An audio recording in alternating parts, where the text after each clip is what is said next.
What's up, everyone? This is Ricky, also known as Disciplined 2021 on the SEETHER subreddit. Which, before we get started on this tier list for all SEETHER songs, I want to give a special shout out to the community on Reddit, which I am a moderator for currently, and it is my honor and privilege. I am aware that SEETHER is coming out with a new album on September 20th, and so we won't hear those songs for a little while, but I still want to do this tier list anyway. I kind of made like a throwaway one like a month ago without putting much thought into it, but I really wanted to dive in here and give you guys my thoughts. But I did want to shout out my community here, which we're all, a very happy, fun-loving group. We do have disagreements from time to time, as music is very subjective, but overall, it's become a great little place for us all to talk about SEETHER. We now have 3.4K members. That's pretty cool. The first shout out I want to give first and foremost is to my fellow moderator. Some of these users definitely have unusual names, but Sixth Lack Max. I've known him for about 3 or 4 years now, and he is a very passionate SEETHER fan. I believe he started out primarily as a Sarin Gas fan. He liked a lot of the early stuff and found some rarities. And he's just awesome. He's one of the most enthusiastic people about the band that I've ever talked to online. Another one would be I don't. Some of these usernames also have numbers in them, so forgive me if I'm forgetting some of them. But there's a user named Cinnamon Spider, who is also one of the longest running members of the community that I can recall. And she provides a lot of inside information for us all, so that's greatly appreciated. And she's really cool. Also, Mechanical Monkey, who is has a lot of strong opinions on the finding beauty in negative spaces era all the way to isolate and medicate. He likes a lot of the more like raw stuff and heavy stuff, and that's pretty cool to get all different perspectives. He's very knowledgeable about the band as well. We also have a user here called the Ukraine Invader. But no, he's very passionate too, and he's been, posting some tier lists as well and having the community vote and stuff. And I'm not as active as I used to be. I used to kind of be like a nut on here from like 2021 and 22. I was just like posting constantly, but I've kind of backed off a little bit and given the reins to some of the more current users and stuff. But still, it's pretty nice to keep up with everybody. Forgive me if I'm forgetting anybody. You guys are all great. Well, also, he spells it a little differently too, but another user named Nightlife. He's freaking hilarious, and he makes me laugh with a lot of his, strong takes as well. But he's like really into guitar and bass, and has a lot of knowledge on like the production side of things. So I think that's pretty cool. I've learned a lot from him and several other members in the community. I know there's like over 3,000 members, but there's really only like 20 regulars. There's another user known as Disclaimer 2, who's really cool and is a regular here. And he's been very supportive over the years as well. So yeah, just wanted to get that out of the way first. Those of you who aren't on Reddit, thank you for bearing with me. I just wanted to give some recognition to the community because I've been a moderator for about a year and a half now. I basically kicked out all of the inactive users who weren't really contributing anything, brought on 6 Lakh Max. I might bring on a few other members in the future. That's something I've contemplated. And yeah, we're a great community. A lot of times we're the first to sort of break news about what's going on with SEETHER. And I don't know, some of you more casual fans might wonder, why would anyone care about SEETHER? They're not relevant anymore. They're so like 20 years ago. You hear all kinds of things. But for us dedicated fans who understand that SEETHER is like wine, they only get better with age. Us fans understand why Seether is still relevant in the rock world and making great albums to this day. And by all accounts, the 2024 album is going to be amazing. So I'm very much looking forward to that. Anyways, without further ado, about 5 minutes into this video, let's get to the tier list. Keep in mind, these are all very much my personal and subjective opinions. I may be a little biased in some regards, but I'm not really ranking these songs from an objective standpoint. Like, songwriting may be somewhat of a factor, but it really just depends on how much I like the songs personally. So we're starting, yeah, I guess we'll do this in order. We're starting with the songs from the 2000 Sarin Gas album debut, Fragile, which, anyone watching, if you don't know that album, feel free to skip ahead to when I get to the disclaimer stuff. I highly recommend the album, though. I mean, it's a really interesting take on disclaimer songs.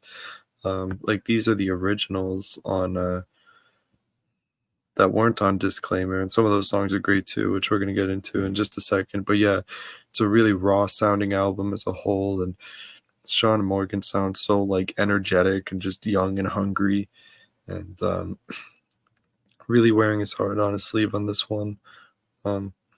So unfortunately, the first song here, Beer, I'm gonna have to put in D tier. I like it a little more than I used to. Even like a year ago, this probably would have been an F. It's got a decent groove to it. I like some of the instrumentation, but the problem is, some of the cringeworthy lyrics. The word "come" should never be used in a Seether song or any song really. But other than that, some of the other lyrics are a little bizarre and out there too, and not in a good way. It seems like a really sleazy song, and I can't really vibe with it. But instrumentally, it's decent. They're capable of much better. It's kind of a simplistic song. It's kind of a little bit like Gasoline, which we'll get to later. All right, now on to a good song, or a great song, actually. Matter of fact, it's going in S tier, the song Empty. This is a very deep and powerful song, and it has some of Sean's best screams in all of Seether's discography, I'd argue, because, the last minute of the song where he's just repeatedly shouting the word no, it's different than other Seether screams, because usually they're coming from like a place of anger. The screams in this song are coming from a place of like, sadness and desperation. There's a fascinating backstory behind the song in general. I like kind of the more mellow verses, and how things get a little more energetic and lively, and some of these lyrics are just so true to life and relatable, to someone like growing up and acclimating to the world as an adult. So definitely one of the best songs on Fragile. The fact this was not reworked on Disclaimer is amazing to me. My guess is that the label kind of shied away from wanting this kind of song representing their album because of the dark nature of it and everything. Anyways, I swear I'm gonna try to use these S tiers sparingly, but how can you not put Tied My Hands in S tier? And I'm only talking about the Sarin Gas version, not the acoustic version, which we'll get to later, or the One Cold Night version. I'm not really crazy about the One Cold Night version. I think that album in general is kind of overrated. There's my hot take for the day. If we have many more coming, I'm sure. But that aside, Tied My Hands is it's a rather simple song, but it's really like atmospheric, and it's kind of got like a Pink Floyd-esque quality to it, and it's kind of trippy in a way too, a little hypnotic, and it just has all these like elements that you never really saw on See the Songs Again. I would argue on their latest album, Sevis Pace and Parabellum, some songs kind of retain those qualities, but not like this. This was a really like eerie type of song, and haunting. I know I'm using all these like adjectives, but like it's the best way I can describe the song. It's simple, but it was given a lot of love, and a lot of vocal effects in the studios, which I'm typically not crazy about vocal effects. I usually prefer a raw vocal, but Sean sounds great when he's like drowned in effects a lot of the time, to be honest. Stay excuse me, Stay and Play I don't think is that great of a song. I'll put it in D, like a little bit above Beer. Um, to me, it's just kind of a nothing song if I'm being honest. Like it is fast paced. It sounds like Nirvana. It's just kind of there. There's nothing really meaningful lyrically. It's just I wouldn't say it's filler, but it's just like kind of just a whatever song. Not like bad by any means, but you know. Oh, Dazed and Abused. I freaking love this song. This is going in S as well. These three songs pretty much just make the Fragile album perfect. Oh, by the way, when we get to disclaimer, I'll also discuss my thoughts on the uh like original Sarin Gas versions as well. But Dazed and Abused is a beautiful little ambient piece of music. It's very unusual in Seether's discography. There's some interesting instruments going on. You can really hear more of like the South African influence in this song in particular. Um, it kind of has a similar vibe to Tied My Hands, but it's a little more low key, down tempo, and I really wish they would have made more songs like that. The the clean electric guitars sound amazing on this album.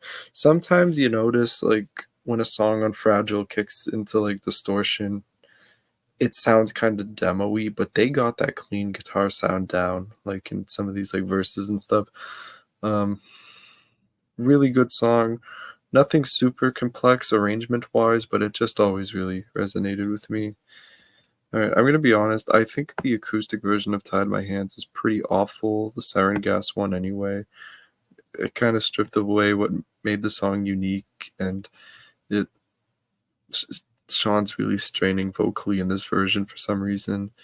And then the one Cold Night one, if it were on the list, I would put it in C. I just think it's like it's decent, you know.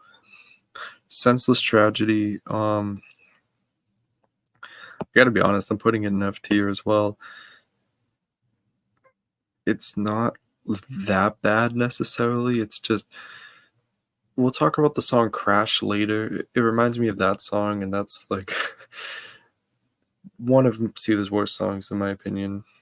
I think some people agree with that, some people don't, but we'll get to that later. As far as Senseless Tragedy goes, what kills the song is the bridge last outro where he says history's in the mind of the teller. That's a pretty bad vocal and a pretty lazy lyric as well.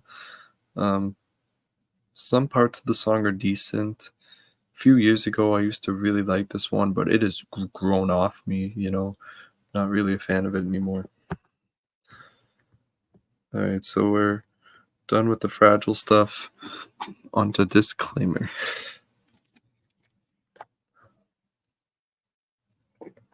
I think in general, Disclaimer is an awesome album. There's really no filler on it. Some of you guys, I think, overrate the Disclaimer 1 mix just a little bit. Um, it sounds killer on some songs like Pig, but overall, I think Disclaimer 2 did, the production and mastering justice because the mix on 1 was just, they sounded a bit like a garage band or something. So you don't always have to gloss things up in the studio, but I'm really glad they did in this particular instance. Some songs sound virtually the same, such as, Gasoline and Fine Again. They're basically the same thing. Um, just some minor, like, subtle production differences. But yeah, Disclaimer is probably the most, successful album, most mainstream album. And I don't mean, like, the most, like, it's not really a poppy record by any means, but it's the one the public knows the most and kind of made a name for themselves with this and stuff.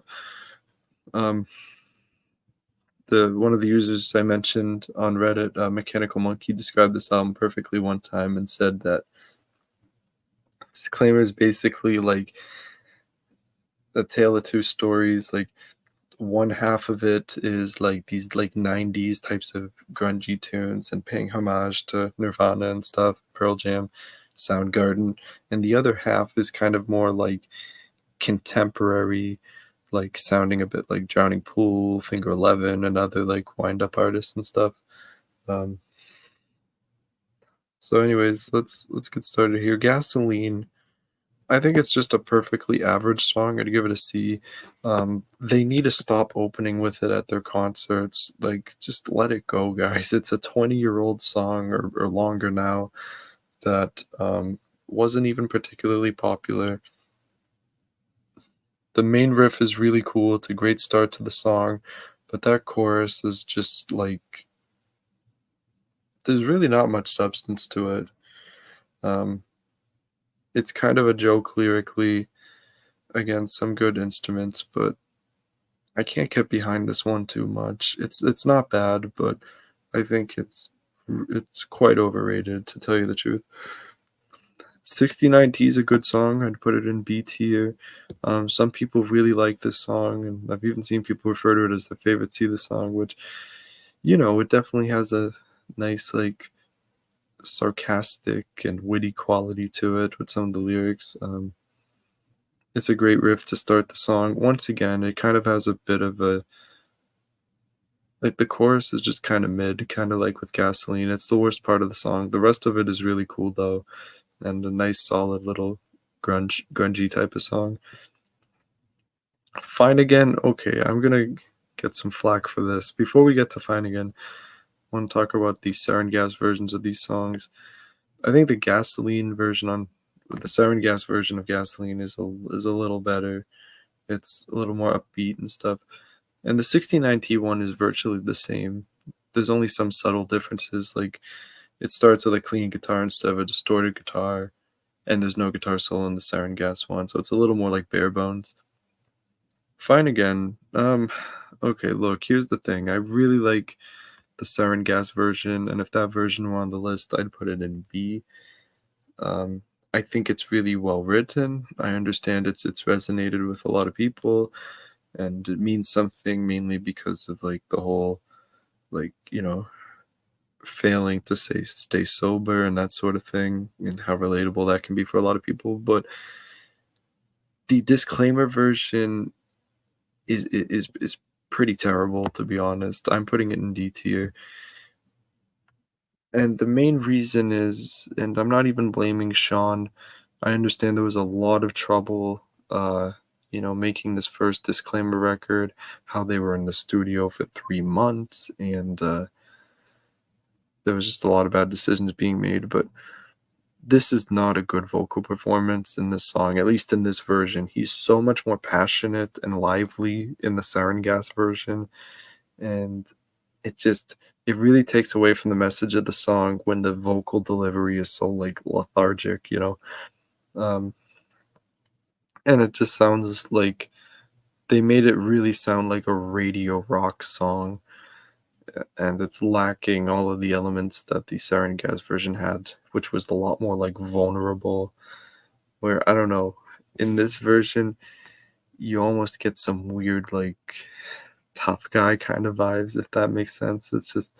It changed the whole feel of it, and I'm not a fan of the production choices on the song, and I would argue it's probably their worst single. But I understand that's a very unpopular opinion, and I'm sure I'll get some flack for that, like I said. But you know, it's not really a favorite. But the Sarin Gas version does go hard. I'm not gonna lie. All right, the first great song on uh, Disclaimer Needles. You know, oh, it's tough to choose between S and A. I don't want to like spam songs in S tier. I find it really annoying when people do that, but let's be real. It is S tier. This is like a perfect new metal song from the, spectacular drum intro um, to just the overall groove and vibe of the song. It's such like a hateful, angry song, and I love that. Sometimes you just get in the mood to listen to that. The solo is awesome. Obviously, the bridge, fuck you for killing me is just perfect. 10 out of 10. Like, great stuff here. And they do it really good live. I mean, um, you can see why this became one of the most popular deep cuts for sure. Continuing on here, Driven Under, which I think is the best song on the album. I gotta keep breaking my own rules, and I'm putting this in S tier as well.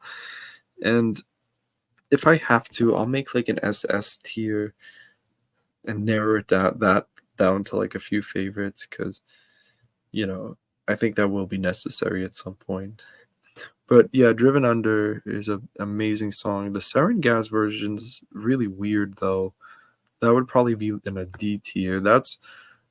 It's like the reverse of Fine Again. Like this version's much better on Disclaimer.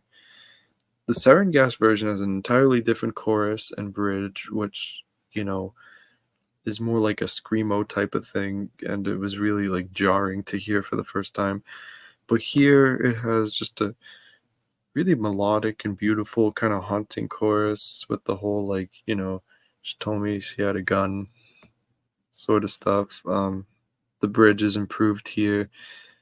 I think the verse melody is amazing and probably the best part of the song. It's just really dark and moody and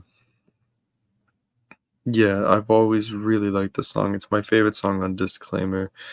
And it's not even close really. Oh, and another thing, speaking of the different mixes for Disclaimer, this song was much improved on the second or on Disclaimer too because of the lead guitars in the chorus. Like if you watch the music video for Driven Under, the chorus sounds really off. It sounds like there's not it's just a rhythm guitar. There's like nothing going on instrumentally, but they added some really nice like guitar lines to really flesh that out. And I know a lot of people don't like that and they call it like a song being overproduced when there's too much crap going on in the background. But here it works really well and I think it spices up the song and it kind of makes the vocal feel a little more alive. One more quick thing about Fine Again. Um, I understand that, Sean Morgan and the entirety of the band hated Wind Up Records, and I think I actually made a post on Reddit a long time ago listing like 30 like shitty literally like 30 shitty things they did to Seether, and they really undermined them and stuff and tried to cut their legs out from under them and mismanage them and all this stuff. But I did agree with one thing. Apparently the label wanted to use the demo version of Fine Again for the Disclaimer debut. I don't think that would have been such a terrible idea because I think that version's a lot more like passionate.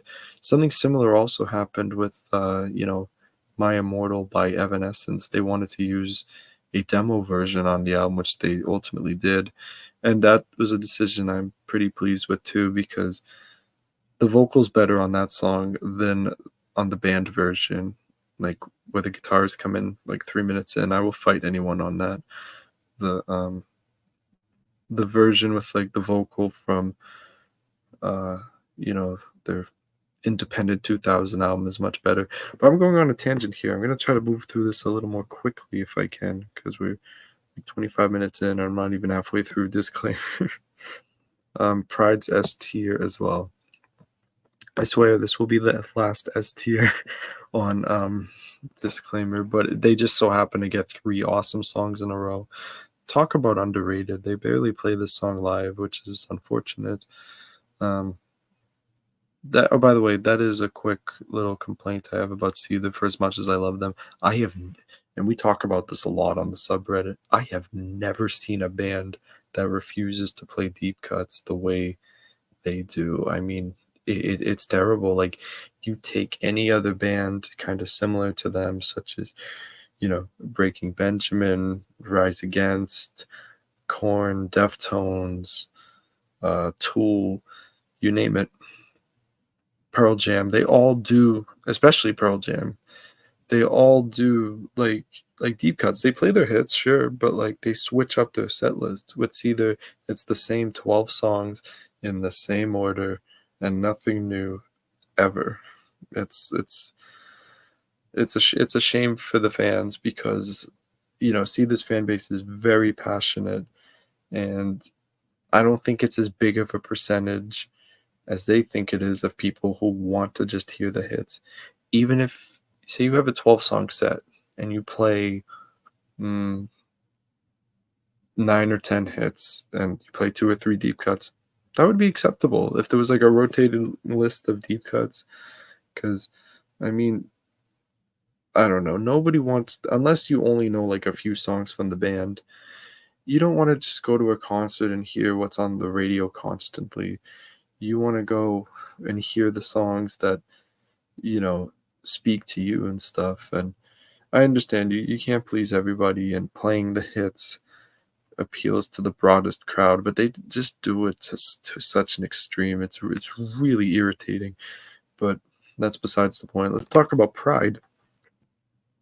This is a great new metal song. It's a little similar to Needles, but it has a great like juxtaposition of being sort of riffy and heavy, and also has a melodic chorus with the whole like "Steal My Pride." That's one of the things I love about Seether. They are heavy, but they care about like things sounding melodic and stuff. They never lose sight of the songwriting, and they're not afraid to take things in a little lighter direction when the song calls for it. This is very similar to the Sarin Gas version, but the main difference is there's a vocal in the bridge, which is killer. The screams in the song are amazing. This is probably my second favorite on the album. Driven Under and Pride have always like really stood out to me. It's the best songs on the album. But moving on here, Sympathetic. Yeah, it's like all right. I'll give it a C. It's kind of grown off me lately. I used to really like it. It sounds like it could have been done by like any like 90s band. Like it's not a particularly special song. I think the verses are great, but that chorus, it kind of just drags on. Like after the second verse, the rest of the song just sounds entirely the same. The bridge uses either the same chord progression or a very similar one, and it just kind of becomes noise. I don't know. I don't think it's really that well produced, to be honest. It's better in a live setting, and it's good. It has some interesting lyrics too and stuff, and I like the lighter vibe of it, but um, it's not one I necessarily have to hear all the time. Another interesting thing here is Sympathetic is the only Seether song from Disclaimer that doesn't have a demo, at least not one I can find. Um, Maybe it was written very late into, it was probably written in like 2002, where everything else was like 2001 and prior. Okay, on to Your Bore. This will be the first A tier. The Sarin Gas version would probably be S tier. I like the Sarin Gas version more. Um, because, okay, one thing about the Sarin Gas songs, they were all either in standard tuning or drop D. This was the first time they started going down a little lower with guitar tunings and doing like, drop D flat or C sharp, whatever you want to call it. And this is a song that sounds better in drop D than doing it lower. It still works, but um, I liked it a little higher pitch, to be honest. That's the main difference. And also the chorus is the bridge and vice versa, so they changed that up a little bit. But as far as the lyrics go, it's one of the better songs lyrically on Disclaimer, I think. I think everyone can relate to this. It's about like um, a failed relationship and stuff, but like the way Sean goes into such like candid detail about emotions is kind of unparalleled in the modern rock world, I think, where like a lot of bands like Foo Fighters, who I love to death and are one of my favorite bands of all time, but I'm just using them as an example. They kind of just use like cliches and stuff to describe feelings where um Sean says some very like profound things that hit hard, and I think that's one of the best qualities of Seether. But this is a good song. It has a little bit of everything. There's heavy parts, there's more like kind of subdued parts. So um I've seen people call this a filler track, which is really unfortunate because I actually think it's one of the stronger cuts on the album. I would also put Fade Away in A. I think the song's really underrated. I know Sean himself is not a fan of it. He revealed that in a Reddit AMA like a decade ago. Um, it reminds me a lot of the Beatles, and I love the Beatles. It's simplistic. Um, it's kind of got a similar vibe to Sympathetic. I like it more than Sympathetic, though. Um, there's nothing wrong with a nice, like, lighthearted song, and it's just reminds me a little like of Pink Floyd too. It's just got a really like classic vibe to it, and it's really like laid back. And I don't know, there's something about it I've always really enjoyed. It's got a good little like guitar lead too, right after the bridge. All right, Pig's another really cool song. That's A tier for sure. Um, the Sarin Gas version, I don't know if it's better. I think it's cool to have the two different versions because I liked the more fast-paced one on Fragile, but I also like this more kind of mid-tempo song. It's more kind of like doom metal or doom rock or something. Um, yeah, the opening riff kind of sounds like a Stain song, though. I think there's a lot of similarities between Seether and Stain. Stain's another great band, but here's the difference between Seether and Stain. Stain kind of fell off after the first two or three albums. Seether never did. Well, we'll get to Isolate and Medicate, but other than that, they've been fucking awesome their entire career.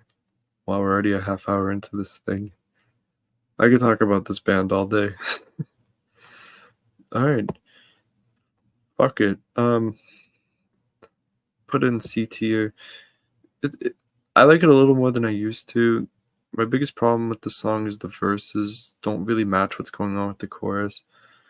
Usually they use the soft loud dynamics really well, like to a T, but it doesn't work as well. The transition from the verse to the chorus is really jarring, and I don't think the verses are that good either way. And it's worse live because Dale Stewart has to sing, and he can't really sing for shit, to be honest. Great bassist though, but yeah, this song's pretty heavy. It doesn't have much substance lyrically, but it's a fun like jump the fuck up type of song. I got no problem with it. I just don't listen to it regularly. The original version of Broken, it's pretty good. I'll give it a B tier. Um, I think this stripped down version, it shows a certain like vulnerability, where the other one with Amy Lee has a different vibe, which we'll get to that later. But it's nice to hear just Sean and acoustic guitar. It's very different than anything else on the album. It's a good song. It's heartfelt. It might be a little overexposed now, but I still have a soft spot for it, without a doubt. Right, on to the disclaimer 2 exclusive tracks. A lot of these were Sarin Gas songs originally. Some just turned 20 years old. It's freaking unbelievable. I'm gonna give Sold Me a B. Good, heavy song, great riffs. The only thing that's lacking a little bit is the chorus. Seether has this problem sometimes with their choruses where the rest of the song will be awesome, and then the chorus is just kind of, they try too hard to either make it like catchy or memorable, and it just like, it kind of changes the mood of the track and not for the better sometimes. But the riffs are killer in this song, and the production's really good. Sean sounds great here. Good stuff. I wish they played it live more. You could say that about pretty much all of these. Cigarettes is okay. I'll give it a C tier. It's interesting, like with the like fun and bouncy type of riff. There's some really good screams at the end. It's I got no problem with the song. It's good. I don't listen to it that much, but yeah, I guess points for being unique. It's a little bit fast paced for a See the song. Okay, Love Her. I've talked about this before with the subreddit user Cinnamon Spider, who this is her favorite song by Seether. Sadly, I do not share the same affinity for it, though. It has to go in F tier. But I don't think it's a particularly bad song. It's just not one I can really get into because of the lyrical content. It's really dark, and don't get me wrong, I love dark music, but it's not really a topic I want to hear about when I listen to music and stuff. Um, it takes balls to talk about such a thing, especially to the audience Seether was going for at the time. But you know, I really like the verses actually because, you got some like Red Hot Chili Peppers-esque clean guitars going on, so it's unique in that regard. I don't like the chorus though, once again, and it's Sean's not the best vocally here. It just doesn't do that much for me.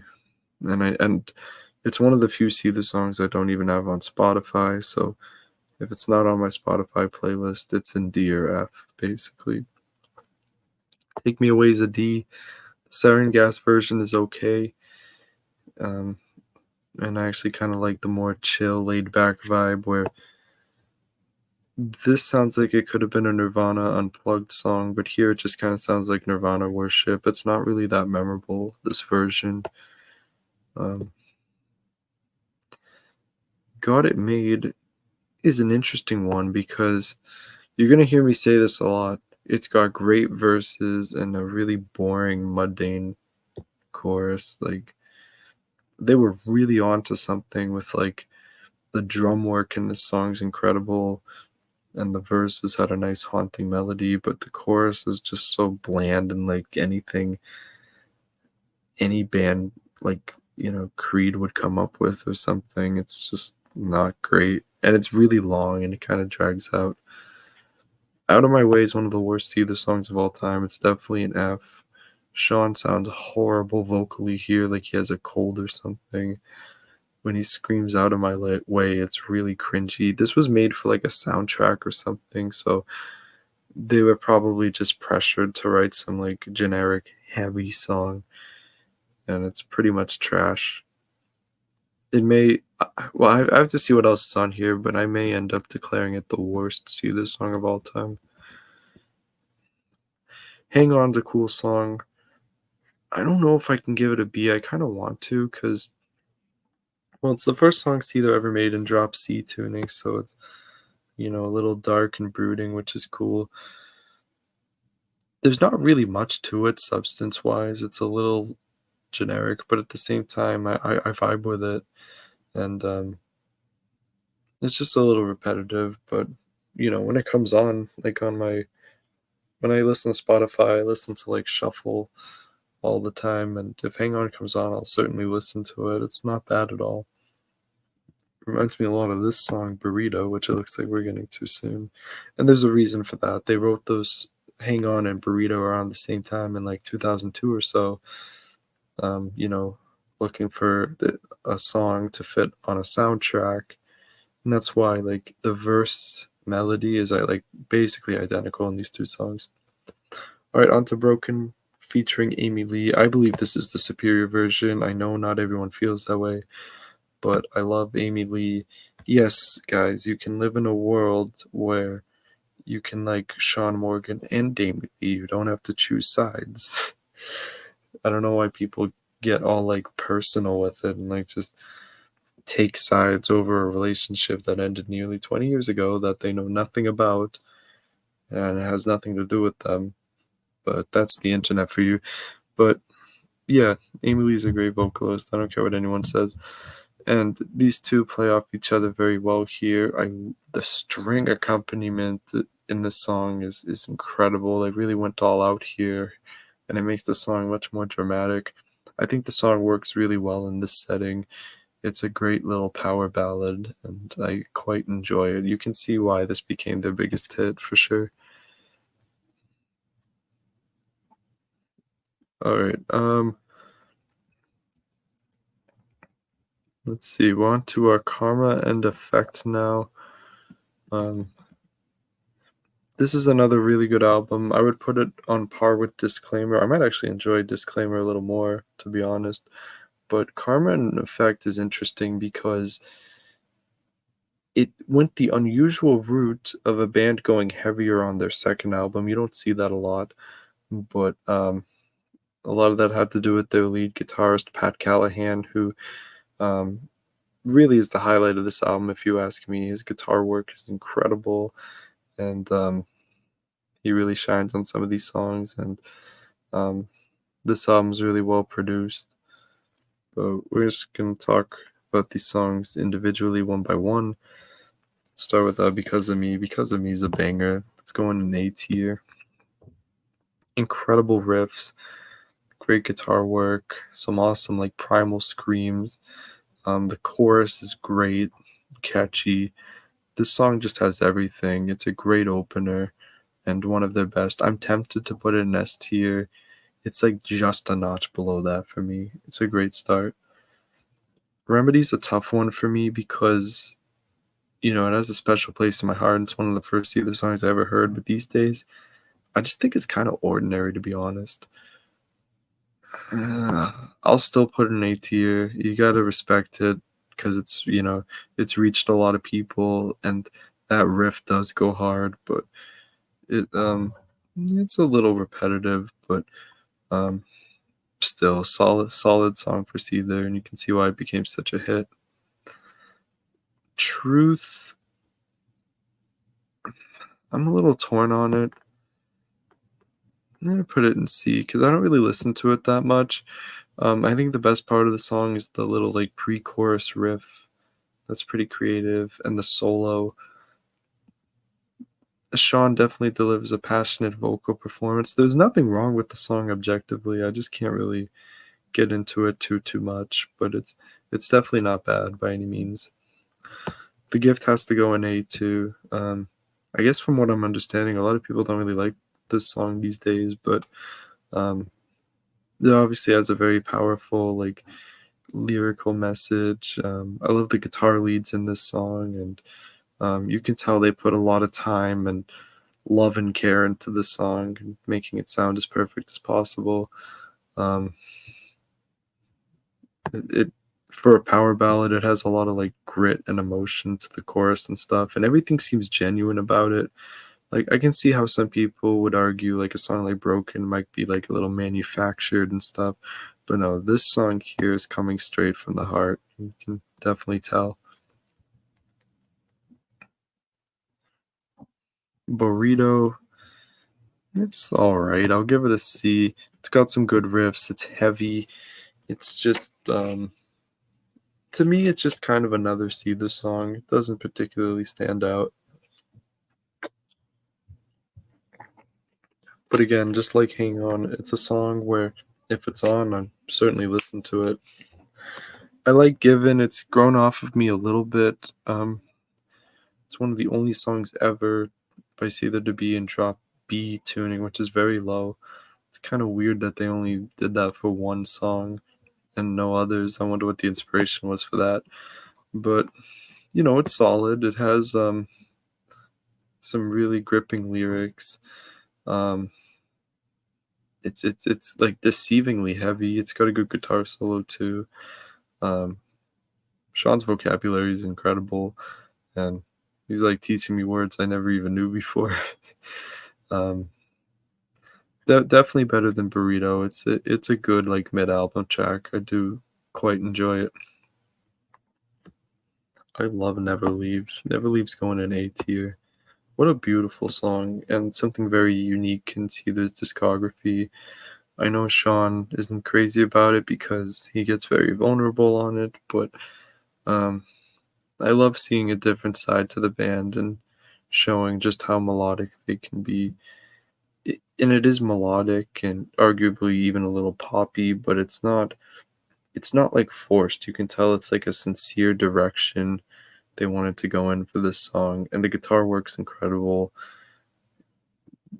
One of the best parts about Karma in Effect is when like Sean and Pat's like guitar work kind of like intertwine and stuff, and they're doing so much with it. It's just a great rock record overall. World Falls Away, good song.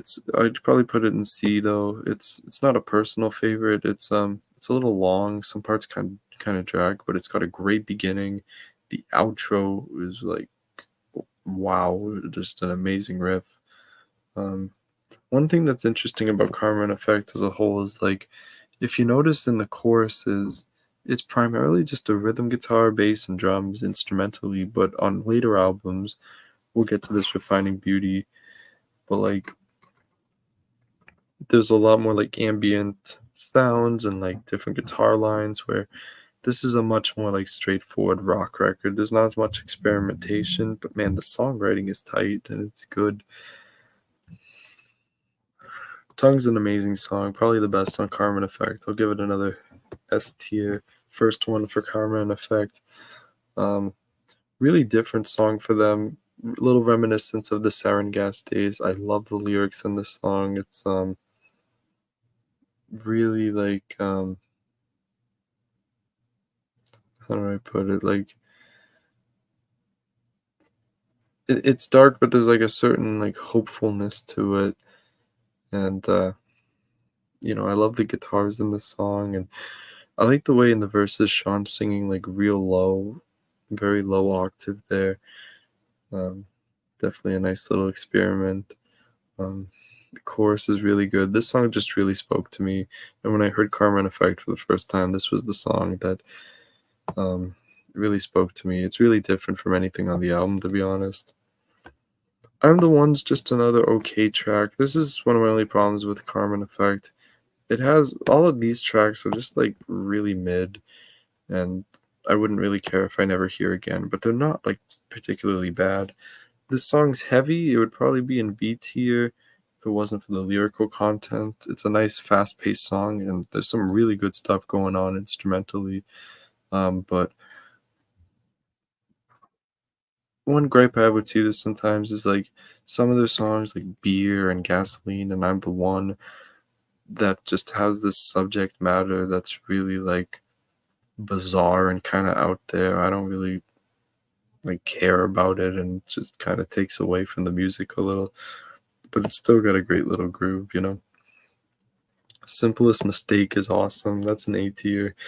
Um, there was a time I didn't really like this song. I used to think it was kind of plodding and long and boring, but these days I really enjoy it. It's got a kind of complex riff for Seether standards, like at the beginning. Um, Probably the best chorus on the album. The feels like I'm losing again when I've lost everything. Like it's a direction I didn't expect them to go in because the rest of the song's so heavy, yet that sounds like a radio rock chorus, but like in a good way. They really did those two dynamics well. And I like that the song's given a lot of time to breathe. Um, there's like a minute long outro. They kind of just do a little jam session, do their thing. It's a really great song for sure. Probably my second favorite on the album behind Tongue at this point. Diseased, I'll also put in another really experimental track, kind of weird in a way. There's no real like song structure, kind of just what it does, whatever the fuck it wants, and I love that. There's no like verse or chorus. There'll just be like one part here, one part there. All of a sudden, you'll hear a clean guitar, then it will explode into some like screaming bridge or whatever you want to call it. Um, it's kind of vague lyrically, but it's just such an awesome like composition that I don't even really care. Plastic Man, I'm not really a fan of. Worst song on the album, definitely an F. It's kind of like Senseless Tragedy, just kind of like simplistic, kind of unnecessary to even have on the album, if you ask me. It's different than a song like Broken because Broken actually has important meaning, where I think this song is kind of hollow, like instrumentally and lyrically. It just doesn't really do much for me. Um, I see a lot of people like they must be joking, claiming that this song is awesome. This song he sings in Africans, though it's not a legitimate song, though, so it's F tier. All right, we're nearly 50 minutes into this thing, and I'm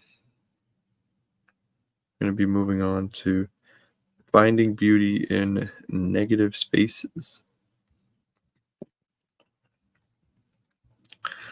This is my second favorite Seether album behind Siva's Pace and Parabellum.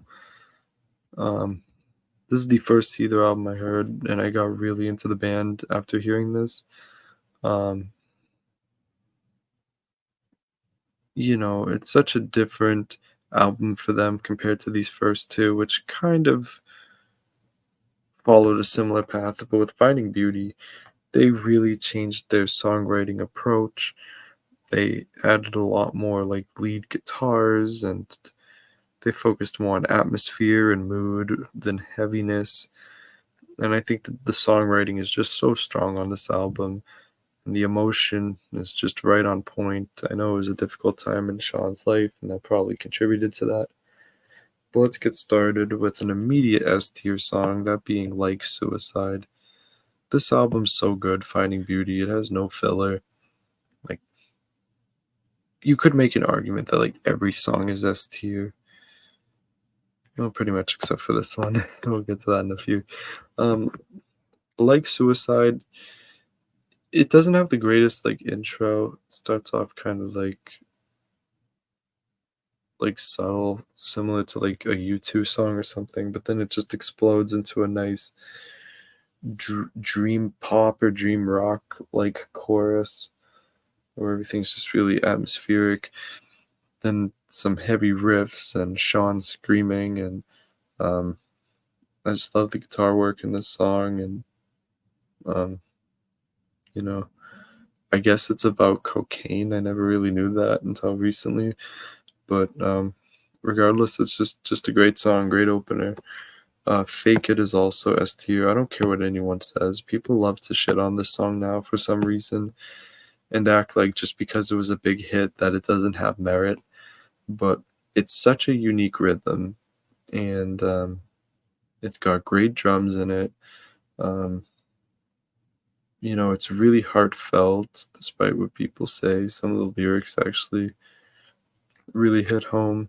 It's got a great guitar solo. It's really well produced.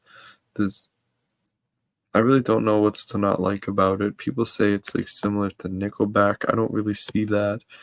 And I don't even think Nickelback's that bad of a band, to be honest. Well, at least the early stuff, like Silver Side Up was good anyways. All right, moving on. Breakdown, I'd give like a B tier. It's a good song. Um, might be a little overrated by some of you. That's just my personal opinion. It's got great lead guitar work. It's really emotional for sure, and definitely a deep song lyrically. It's not a favorite, but it's really good. I can't complain about that one. Kind of the same about this song. I'd give it a B tier. I liked it a lot more when I was younger and more like angsty. Um, but these days I tend to go for the more like complex songs, whether that be as far as song arrangement goes or more complex in emotion or themes. That's what I really gravitate to now. So like a fun rock song is cool for me, but it's not going to be an S tier most of the time just because it's like heavy or angry, you know what I mean? It's I have a very different way of looking at music now. Um there's so many F bombs in the song. It's a good little tune though. It's a little similar to Fake It actually, but Fake It's a lot better in my opinion. This album's gonna get a ton of S tiers. I don't care. I'm just spamming the fuck out of the S tiers from here on. Fallen is S tier. Very underrated song. Great bass line. Great riff. This is one of the songs that made me realize this band's on a different fucking level. Real quick, I gotta mention, like, SEETHER, they're often compared to all these other fucking bands out there, like 3 Days Grace and Breaking Benjamin. Nothing against them, they're both great too, but like they're even compared to other bands like Three Doors Down and Creed and Smile Empty Soul and just all these Trapped, all these like faceless bands of the 2000s. And it's amazing to me because like SEETHER to me is like way up here above all of these like bands. There is so much you know sincerity in this band, and just better compositions, a better vocalist. Everything about this band is just like, if I didn't know better, I would think that they were just like a Seattle band in the 90s just doing their thing right there with Soundgarden, Nirvana, Pearl Jam. In fact, give me Seether out of all those bands. Maybe I'm biased, but I don't know, just it pisses me off when everyone like compares this band to like even like Daughtry. Like you can't be serious. You know, it's just it's really disheartening when people like discredit the band and act like they're just like any other post grunge band. Um, they're leaps and bounds above it. Real fans know that. Everyone's entitled to their opinion musically. It's just people are missing out. This is some good stuff here. This S and A tier. These are great songs. Even these B ones, check them out. They're good, you know. But back to Fallen. Great guitar solo. Sean did you know, a really good job on this album with the guitar being the only one in studio and stuff. He has a very interesting style of play. Like you can tell it's Sean Morgan playing guitar.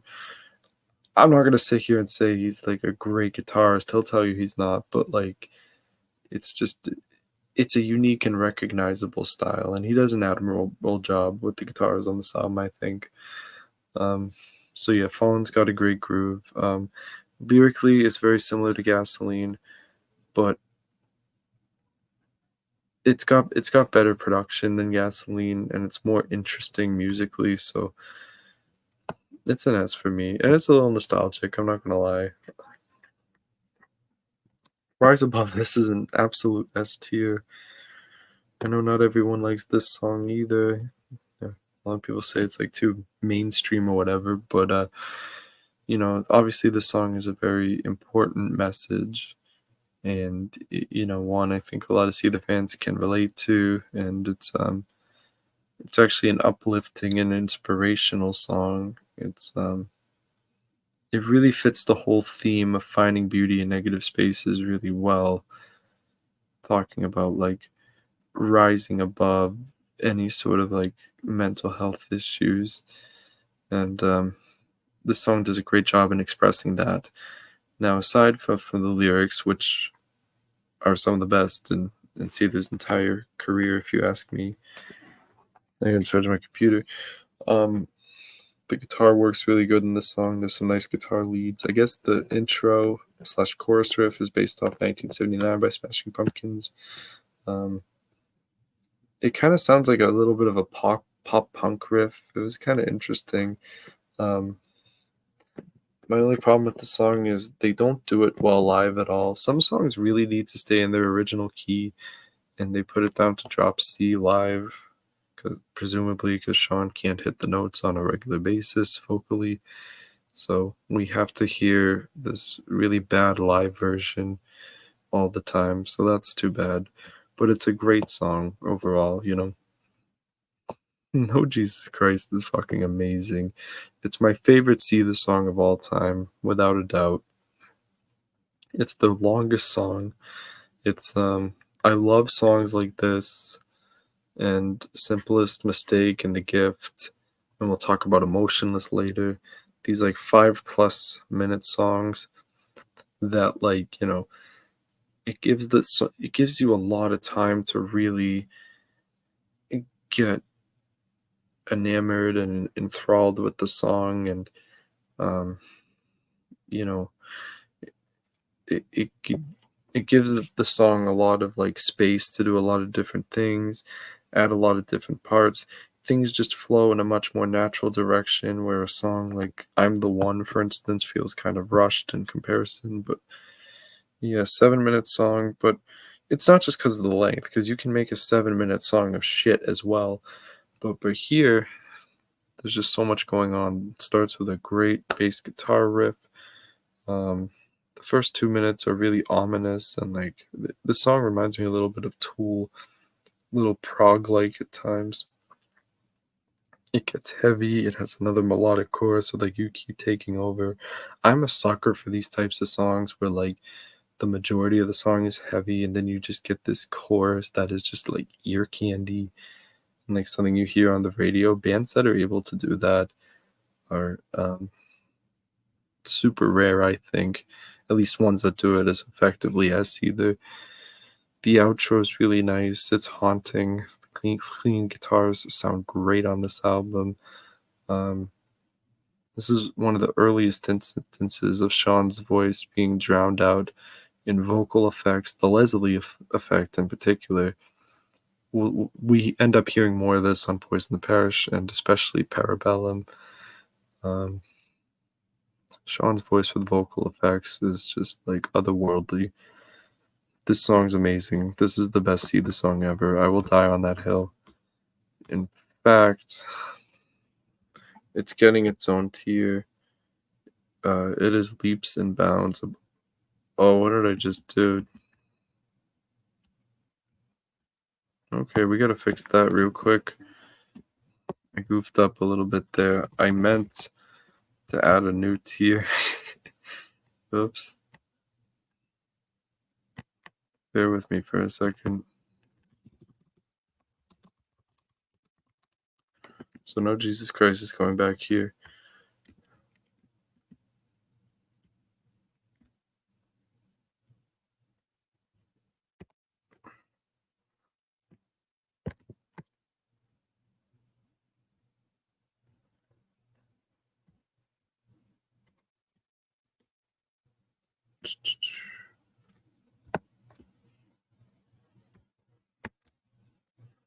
Oh, by the way, I guess real quickly while I'm getting all of these songs back in its tier where it should be, I should talk about the songs that aren't on the tier list. Just a few like demos that someone should have added to the list. There's the Karma and Effect ones, which would be Blister, Innocence, and Let Me Go. Let me just talk about those real quick. If they were on the list, I would put Blister in S tier. That's a beautiful song. It's just really melancholy as Sean Morgan has described it. It should have been Carmen Effect without a doubt. It's got great guitar work. Pat Callahan really helps make that song come alive as well. Good lyrics, just everything you want out of like a slower Seether song. Innocence, I'd put in a similar boat. It's kind of reminiscent of Blister sonically. I'd put that in A tier. Great riff. Sean sounds great in the song. Good guitar work, no complaints. Let Me Go would be in B tier. It's really heavy.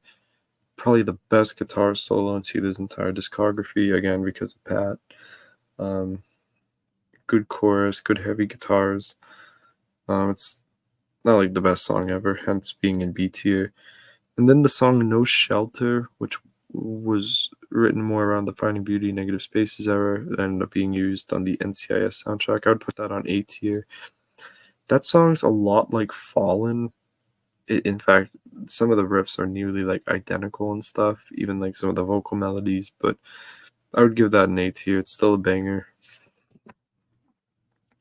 We're gonna finish up on Finding Beauty. Wow, we're like an hour into this thing. And we still got a ways to go. Six Gun Quota is definitely S tier. One of the first songs, along with Fallen, that made me, fall in love with Seether. This album just really awakened my music taste back in the day. But Six Gun Quota, it's got a great catchy riff to start. It's kind of unlike anything in the discography because it's weird. Most of the song's very upbeat, except for the bridge, which is very different, where he says, "It feels so good to be numb. I hate what I've become." It just gets the mood just changes. It gets really like somber, and I kind of like that was an interesting musical touch. The chorus is catchy. This is just a very fun song for the most part, but with some rather dark subject matter. I'm assuming it's about addiction, as a lot of Seether songs are. Walk Away from the Sun's A. This is a borderline S tier song. This song is beautiful. It's like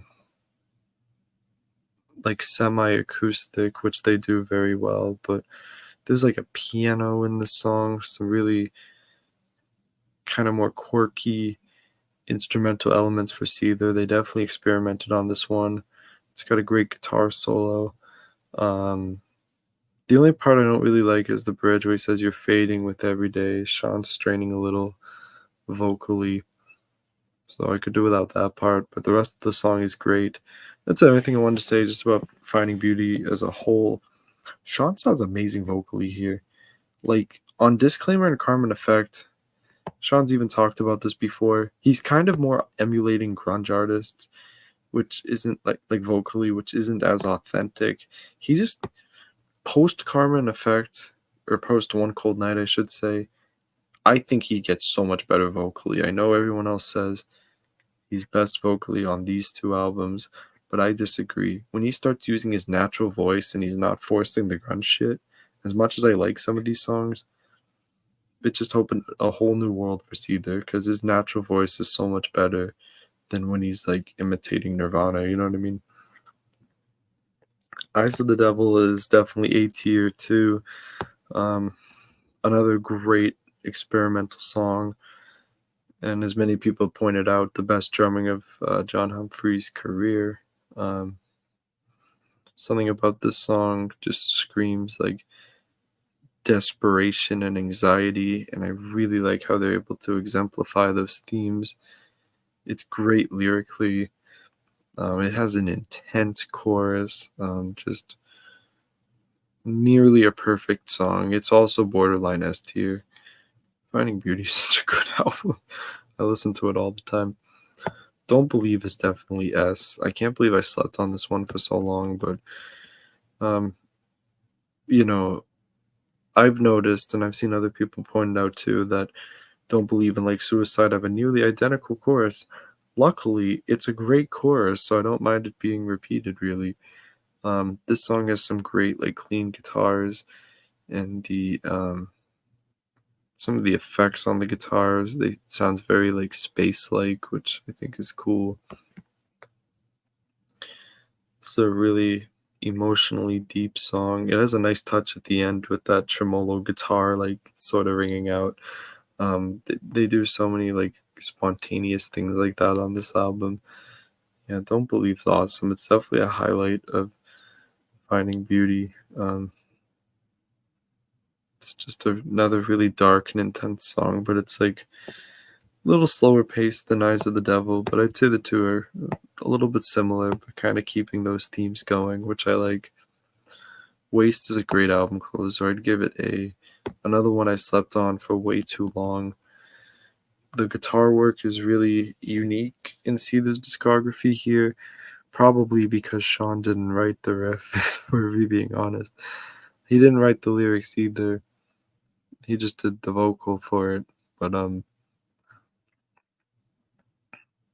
it's a very powerful song. He sounds so like defeated here and done with life. It really hits hard. It's a very like depressing song, but really resonates with me. Just great stuff here. I fucking love Finding Beauty, one of my favorite albums of all time. Careless Whisper, their cover of it is definitely an A. You all know the story. It was intended as a joke at first, but I don't care. They really did the song justice. Making the saxophone lead of this song into a guitar line or solo is genius. And I think Troy did it in studio, and he just did it amazingly. This was a good choice. This is a good single for them. It gets too much hate.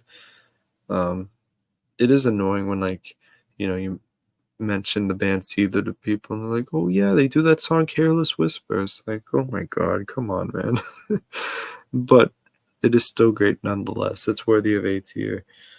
I don't the strings version is basically the same thing. It just ends differently. I like the ending better here, so I'm putting this in B tier. The strings seem kind of forced and cheesy. It didn't need it in this version. It's kind of odd they chose to do that. But anyways, moving on to Holding On to Strings Better Left to Fray, an album that gets too much hate. This is a good album. I mean, yes, the production's not really good, like at all, but to me, that doesn't take away the merit of the songs themselves. Some of them are great in a live setting. took a long time to make this album. Not as long as it's taken to make their 2024 album, but we're getting ever closer, sir. I'm I've learned to become a more patient person in general waiting for this album, I'll just say that.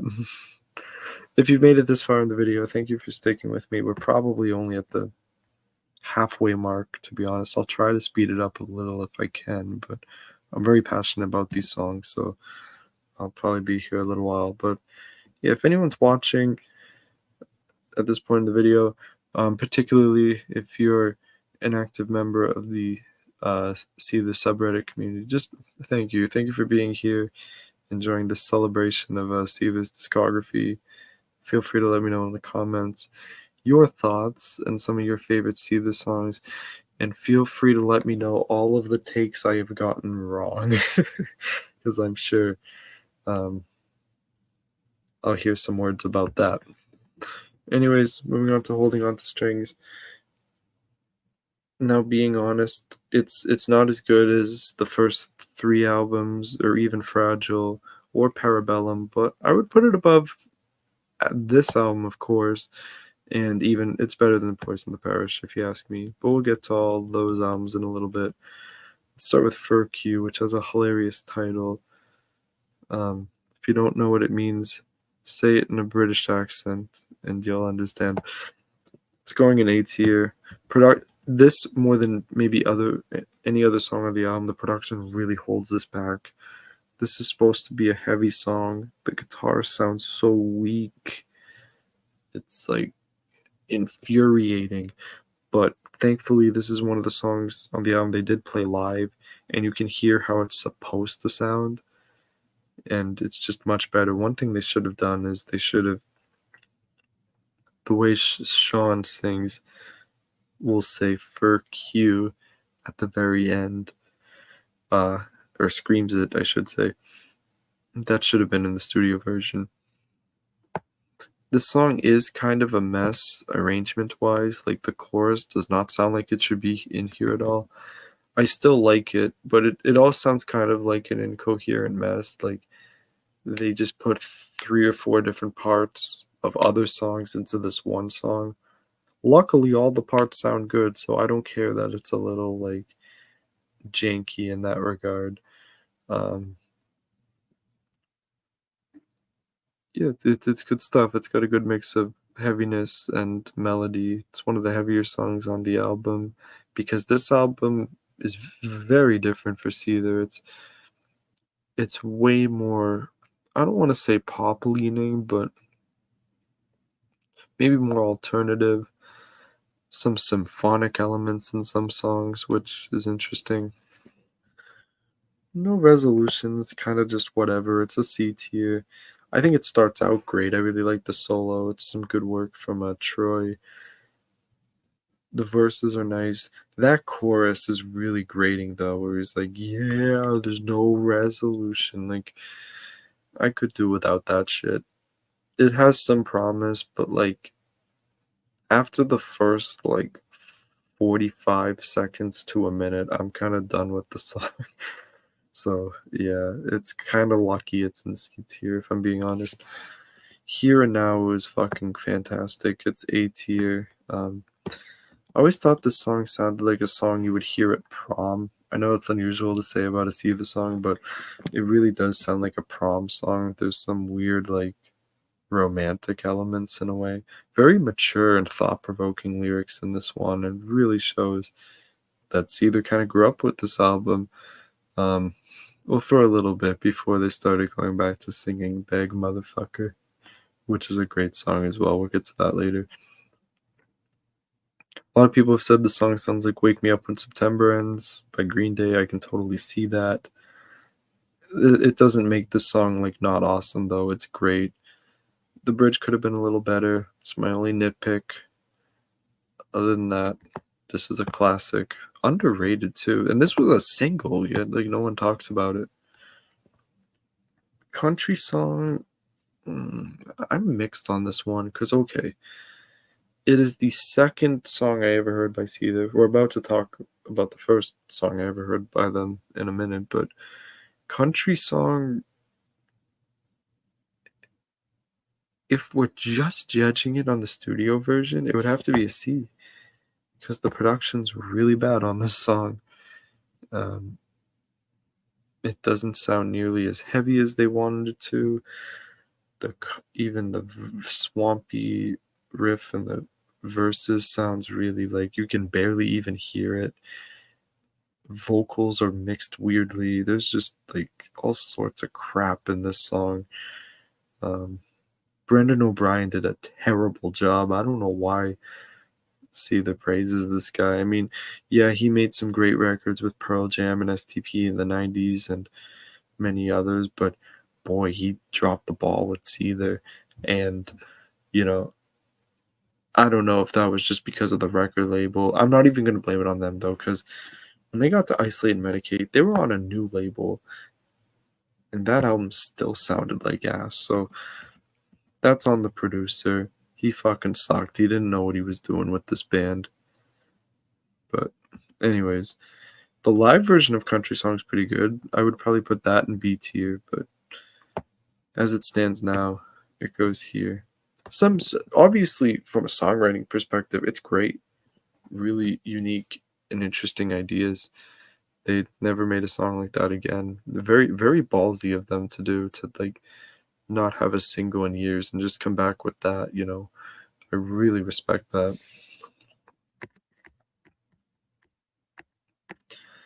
Master of Disaster. Really strong song, A tier. Very emotional and genuinely angsty. I really like the strings section in this song. Um, this is how you do a power ballad. Another underrated one. Nobody talks about this, but it's so emotional and just, really resonates. Great, great song. Very vulnerable once again. Tonight is definitely going in S tier. First song I ever heard from them. And so I tell this story a lot on Reddit, but I first heard the song in 2011 when it came out on the radio. And because this was the only song I knew by them, I just figured, they were a band kind of similar to like Lifehouse or the Goo Goo Dolls or Matchbox 20. One of these more like adult contemporary type of bands. Just because of the nature of this song, I would have never guessed that there's some kind of like grunge group. But yeah, it's a fantastic song. It's a little reminiscent like of Foo Fighters, I would say. Um, it's really upbeat and positive too. It genuinely may be one of the happiest SEETHER songs of all time. It's also in drop beat tuning again, which is unusual for them. Up to this point, the only one that had that guitar tuning was Given.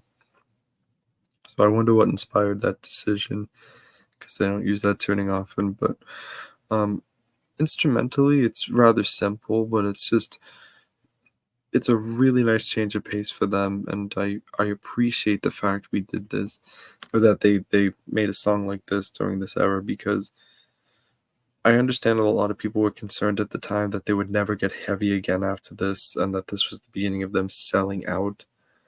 But now that, they've gone back to being like a heavy band, I'm really glad we got this era where they made these kinds of songs. This is a good album, not gonna lie. Pass Slowly, I'll give it like a B. It's it's a pretty solid song. It's again very simplistic, but I don't judge a song based on how like challenging it is to play. It's like all that matters is it sounds good. Sean puts in a very passionate vocal performance. Obviously, this song is very important subject matter. It's kind of about the same thing as Rise Above this is. Strings. One thing they seem to get right on this album, production wise, is the strings. Any songs that have like orchestral elements sound great. So this is one of those songs. Very emotional, kind of hard to listen to sometimes because of just how sad it is, but It's still great. All right, it's been a while since we've talked about a bad song. Fade Out is D tier. It's too bad because it has some potential. It starts out really cool, great verse. Somebody please tell me what that chorus is where you can hear literal howling. That would be an example of like terrible production and just bad decision making as far as like the song arrangement is concerned. Like, what the fuck were they thinking? And then the bridge sounds exactly like the chorus, and the verses should have sounded heavier too. I mean, I'm sorry, 30 seconds of a cool part does not make the rest of the song great. The rest of the song kind of sucks. It would be an F tier if it didn't start out cool. Probably the worst song of the album, if I'm being honest. Roses is really cool. Put it in A tier. Um, although the song's been a little ruined for me lately because, there's a Reddit user who pointed out that the chorus sounds like a Backstreet Boys song. Um, and it made me realize, like, wow, yeah, you can see the Backstreet Boys dancing to, like, save me even as you break me. It's like, so that's kind of hard to not visualize now. But, that aside, it's a really, like, interesting song for them. It's kind of gothic in a way, which um, they definitely broke new ground with this song, and some great guitar riffs. Production actually sounds pretty good in this song, I think. Interesting way to start the song, like with the organ and all. Some nice falsetto parts, which we'll talk about falsetto later when it comes to this album and how it can just be fucking overused. But in this song, you use it once in a while and it came out pretty good. I quite like Roses. I can't quite put it in S tier. It's not as good as these songs, but it's right up there. Down, it's like barely a C tier. Funky little riff to start, good guitar solo, but the verses and chorus, any vocal part in the song is fucking boring. Like, it's good instrumentally, but like Sean sounds like bored out of his mind in this song, and it's just generic. I don't really know what to say about it. I could see it as maybe a deluxe track, but it's kind of pathetic that this was included on the album. You can pretty much say the same about this song. In fact, it's going in D, Desire for Need. It's like it sounds like a song that wouldn't even be a Karma and Effect B-side, you know. It's just they they tried to make it heavy, but it almost sounds like forced angst. Like it's a song like Five Finger Death Punch would make. You know what I mean? I would have rather there just been no heavy song than have this shit. Um, the screaming part is okay, but once again, a dreadful chorus. Sometimes Seether is capable of writing some really bad choruses for whatever reason. Forsaken is a definitive S tier, but I would not have said that before like 6 months ago. I always really appreciated the lyrics, but something about the production and just the vocals really turned me off for a long time. But it's like a light bulb went off in my head recently. Now I get it. Like it just I get why everyone likes the song now. Um, it's obviously about a horrible breakup. It could be about drugs as well. Not sure specifically, but you know, instrumentally it starts out with another nice piano, kind of like Roses did. Interesting guitar riff because not it's this song doesn't just rely on power chords like a lot of Seether songs do. There's some really interesting stuff going on with the guitars. Sean sounds so like broken here and passionate. It reminds me a little bit of Waste. This is a really good closer. I gave too much people too many people shit about liking it over time because all the people like on the subreddit that would say like it's like see this best song. I was like, bro, you got to be kidding me. But no, it's definitely an S tier song for me now. Like some songs can definitely grow on you over time. All right, got a little ways to go here. I'm having fun though. Hope you're having fun too. Dead Seeds. I went through a phase of really liking this one, and I do still. Well, it's weird. I went from not liking it all at all to liking it a lot to just still enjoying it, but kind of growing off me a little. I'll put it in B. It reminds me a little bit of Fake It rhythm wise. It's got a good chorus. It's kind of a more like upbeat song. I do enjoy it. I kind of want to give it A tier, honestly. Thinking about it now, it's good. It should have been on the album. Um, I know it might seem a little fickle or like I'm changing my mind a lot, but just thinking about it now, yeah, it's better than I was initially going to give it credit for. It's got to be A. Yeah, it's in B tier.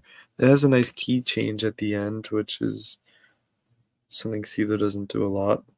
A lot of bands don't really do it anymore, so it's always cool when one does. And acoustic guitars sound really nice in this. Lyrically, this is like the best Sean has ever been, other than Parabellum, but like he just bared his soul on this album. Again, this probably could have been on the album too. All the deluxe tracks for Holding On to Strings are really good. Nobody is definitely an A. This is like three different songs into one. It's heavy at some parts. It's more vulnerable and kind of like melancholy in other parts. So they pack a lot of things into this little 3-minute song. I think it's underrated. It's definitely a highlight of the album. And finally, for Holding On to Strings, Effigy is a B, low B.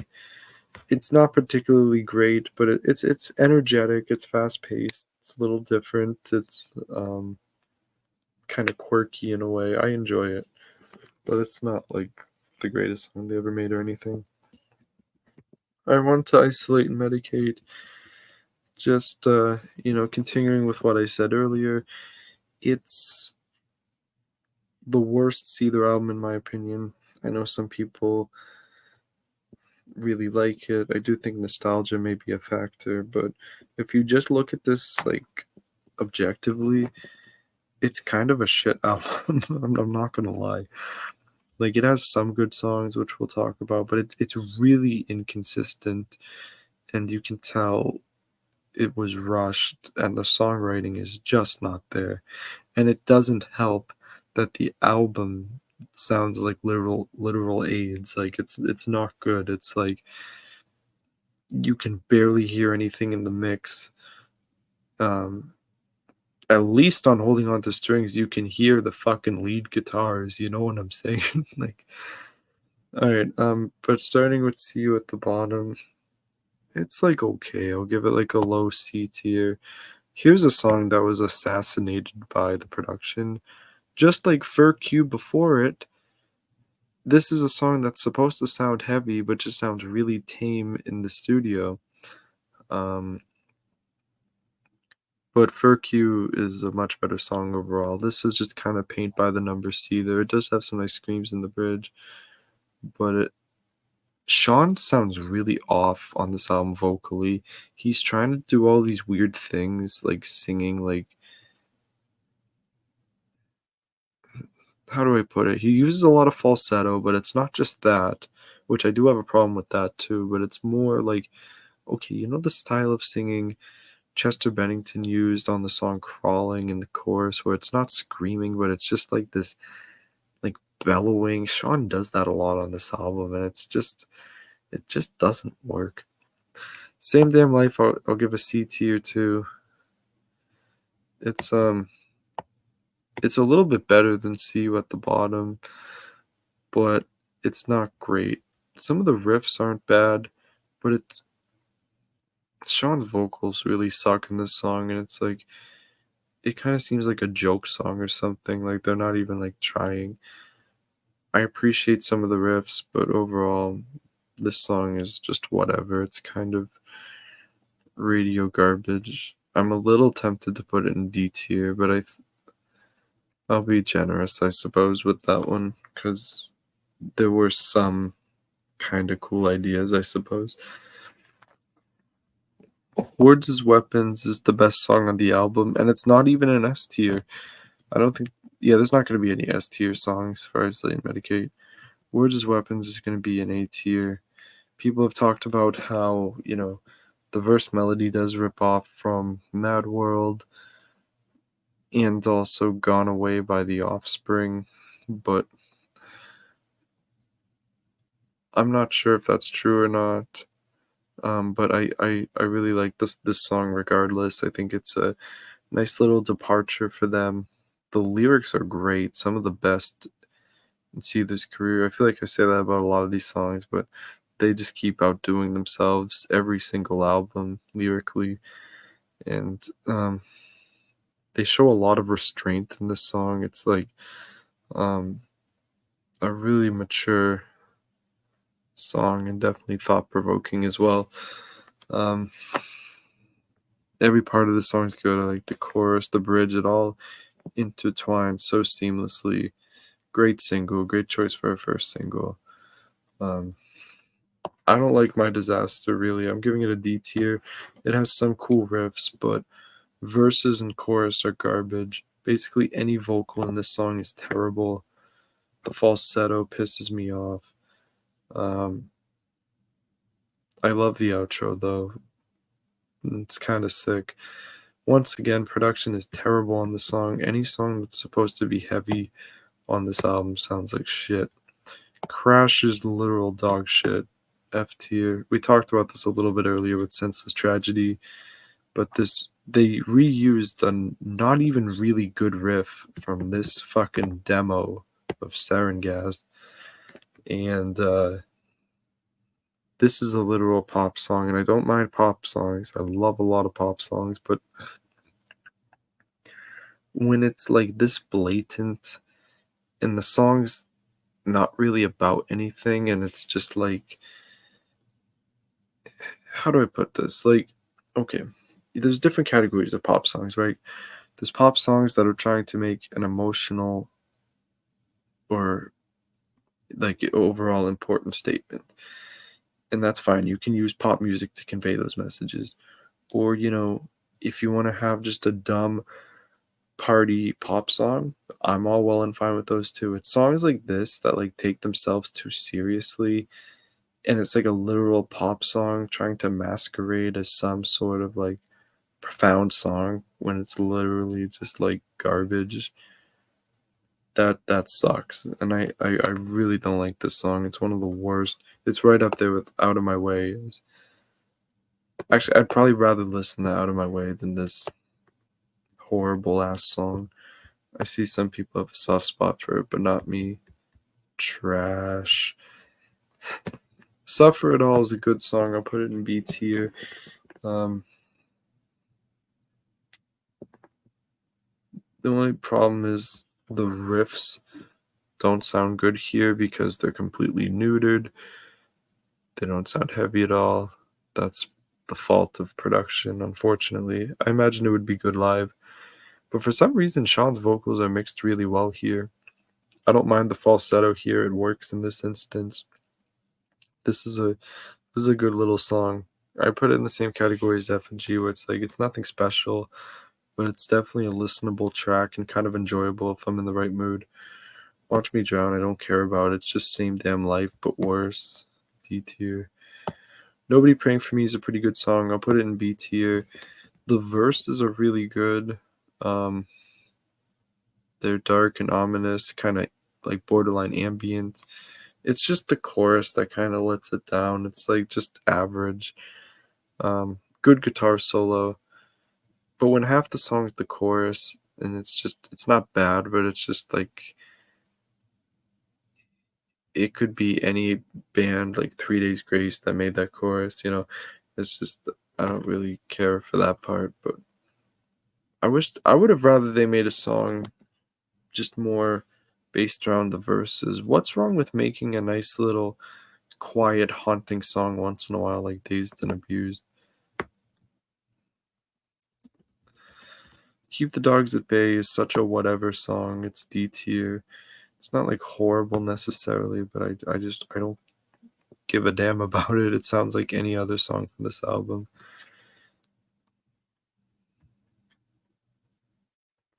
Save Today is a really good song, A tier. One of the better ones from this album. It's really nostalgic for me now. I remember when it came out. Um, SEETHER almost always gets it right on their ballads to close the album. The exception would be Plastic Man, of course, but good acoustic guitars. I love the part where he says, "Say you can help me now." It's simple, but it's just the way he conveys it vocally. This is probably the best Sean sounds on the album vocally. Really strong song for sure. Good choice for a single, too. Turn Around, I'd put right up in A tier. This should have been on the album. Really nice, like, kind of mid-tempo, grungy song. Um, it's a little subdued. They show some restraint. I like how for the first 2 minutes it's nice and gloomy, and then we just get this like awesome riff that comes out of nowhere. No, this is good stuff for sure. Burn the World. Man, this one's a little tough for me to rank. I'll put in B tier because this is what I'm talking about to a T. Just like Nobody Praying for Me, the verses are great in this song, probably even better. Lyrically, it is just so on point. There's so many great like metaphors and ways to convey like an obsession or like um love that someone does not reciprocate and stuff. I really liked the lyrical themes, but all of that is matched with the wonderful chorus of "You let the world burn down," and just repeat that like 8 times. How in the fuck is that a chorus, bro? Like, ruin the song. I want a good guitar solo here too, but like, no, like, just terrible chorus. This would be an A tier if it wasn't for that. But the rest of the song's so good, I have to keep it here in B.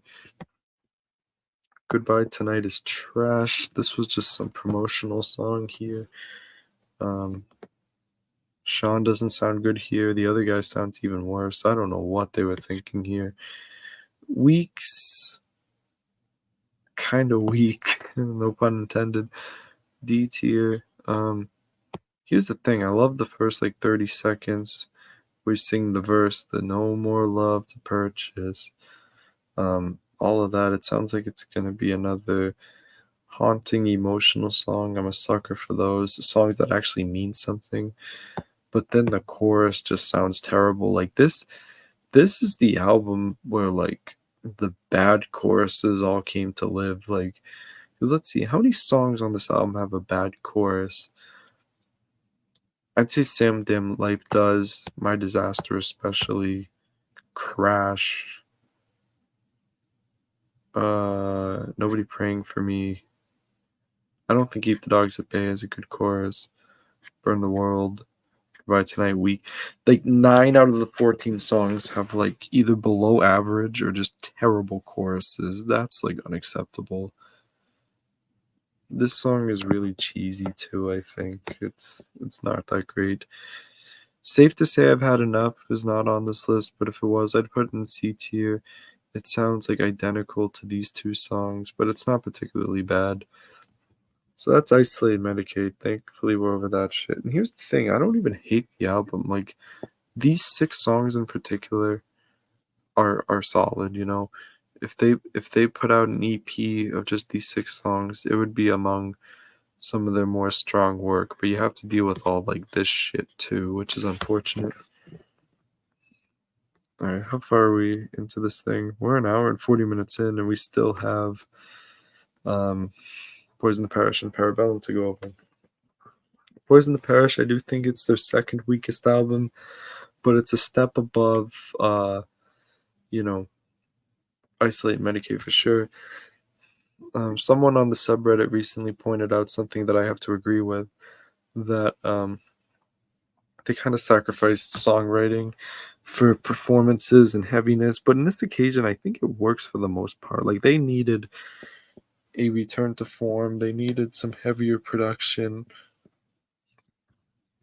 after the just complete neutering of their heavy riffs on Isolate and Medicate and even holding on to strings. So this was a step in the right direction. I also saw someone else said Poison the Parish walked so Parabellum could run, and I couldn't agree more. So yeah, let's get started here. Poison the Parish. Stoke the fire. I'm torn between a B and a C. I'll give it a B. I like it a little more than I used to. I used to be a little annoyed with the chorus. Again, it drives me crazy how so many Seether songs have like a great song surrounding it and then just a chorus that's just kind of mid. It's like, why do they always do that? Just like, but I can't deny this is an awesome riff. The bass sounds great. This is so heavy and in your face. This is just like classic Seether. It's really good live too. Betray and Degrade's all right. I never really got the fixation on this song, why so many people like care about it. It's kind of whatever to me. I'm gonna be honest. It is the only song on the album that's not in drop D or standard tuning. It is in drop C, so you get some lower notes in there. It's got some heavy riffs. It's the song is just a little unusual. It's kind of hard to hear like these almost like happy and quirky parts, and then just like um then heavy riffs and like screams. It's a little disjointed, and I love certain like Seether bipolar songs. Like, we're gonna talk about Can't Go Wrong later, where they're doing all different types of shit, but it's a little disorganized here. It's not bad at all. It's just not a favorite. In fact, you could even make the argument it's in B tier. Like, it's borderline, you know what I mean? Something else, this song's grown on me a little bit lately. I used to have it in F tier, but I'm starting to like it a little more. It's got some good lyrics. It's it sounds really raw and kind of demo-y, but I'm starting to dig that a little more. I don't mind it at this point. It's nothing great though. I'll Survive is D tier. Really not a good guitar solo. Very sloppy. Like, I understand they kept some flaws on the album to make it more like real and authentic and stuff, but it's like, come on, fix that shit. Like, um, it's not hard to do a tremolo picking solo, or at least it shouldn't be when you've been in a band for 20 years. But aside from that, it's got some decent parts, but it's too like pseudo emotional. Like, it doesn't seem like it's really about anything important, but it's trying to convey a sense of like um dismay or something. But it's just kind of a paint by the numbers Seether power ballad, if you will. So I don't really care about it. Let You Down's also a D. The song's a little better live, but like, talk about paint by the numbers. This is just any Seether song ever. Now, I'm gonna be honest with Poison the Parish. The second half's much better, so you're gonna see some of these songs go way higher, but kind of a rocky start. I didn't even realize it till now, but yeah, this album kind of takes a while to get going. Let You Down did let me down, in fact. Um, it's right up there with Fine Again as their worst single. I'd say it's a little better than Fine Again, maybe.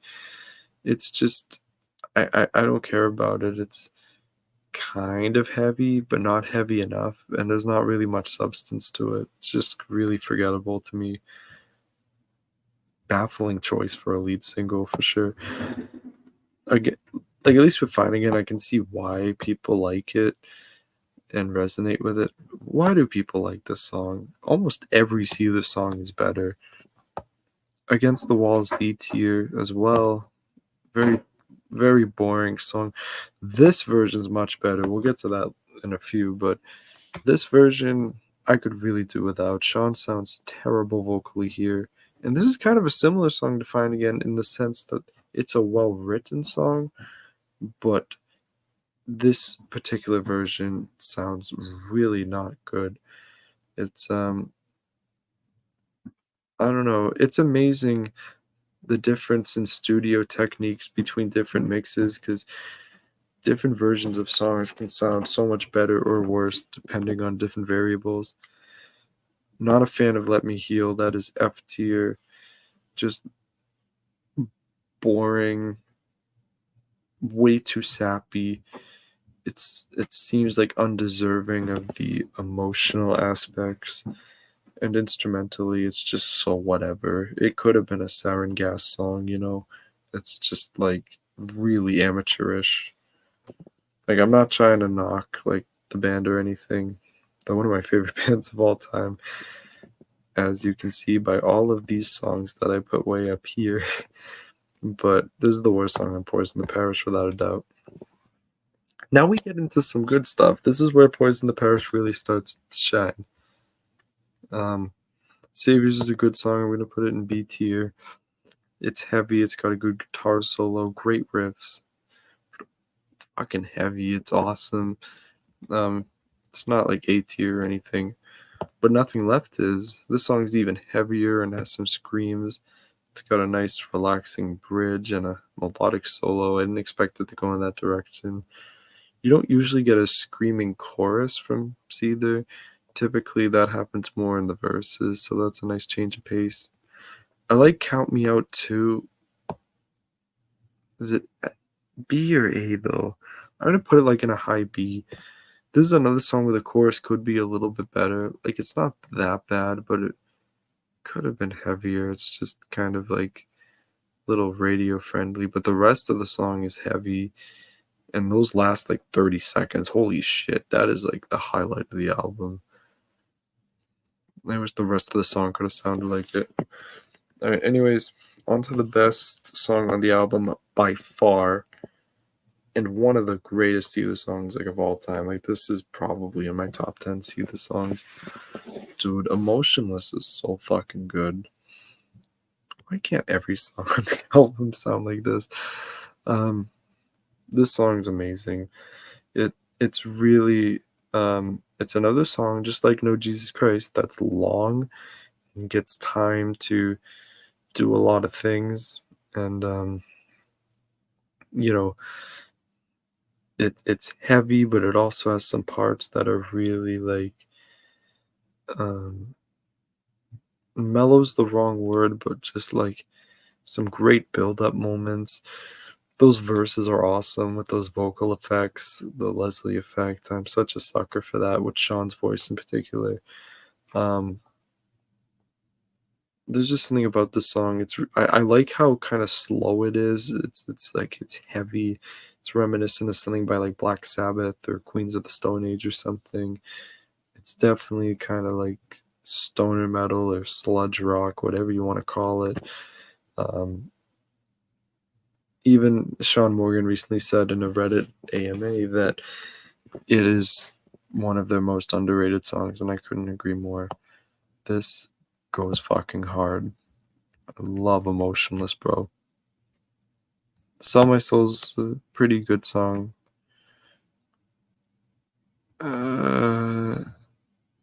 Here's the thing.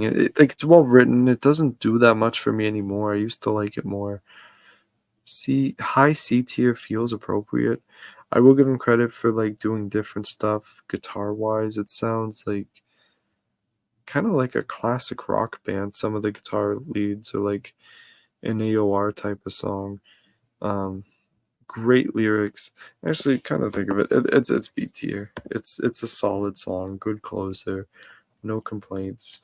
Good little ballad. Not their best song by any means, but definitely enjoyable. Feels Like Dying, I don't like either. That's F tier. It feels really long and dragged out, and it's it almost seems like country-ish or something. It's just a very strange song for them and kind of like I don't know, not a fan. Misunderstood's really good though. It's a B tier. I'm tempted to put in A, but the chorus took a lot of getting used to. I understand how like kind of weird it sounds, but you know,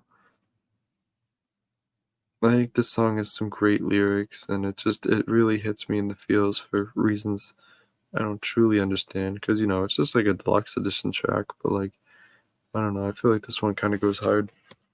Take a minute. It took me a little while to become a fan of it, but it's like it's almost S tier for me. I'm gonna put it in high A though.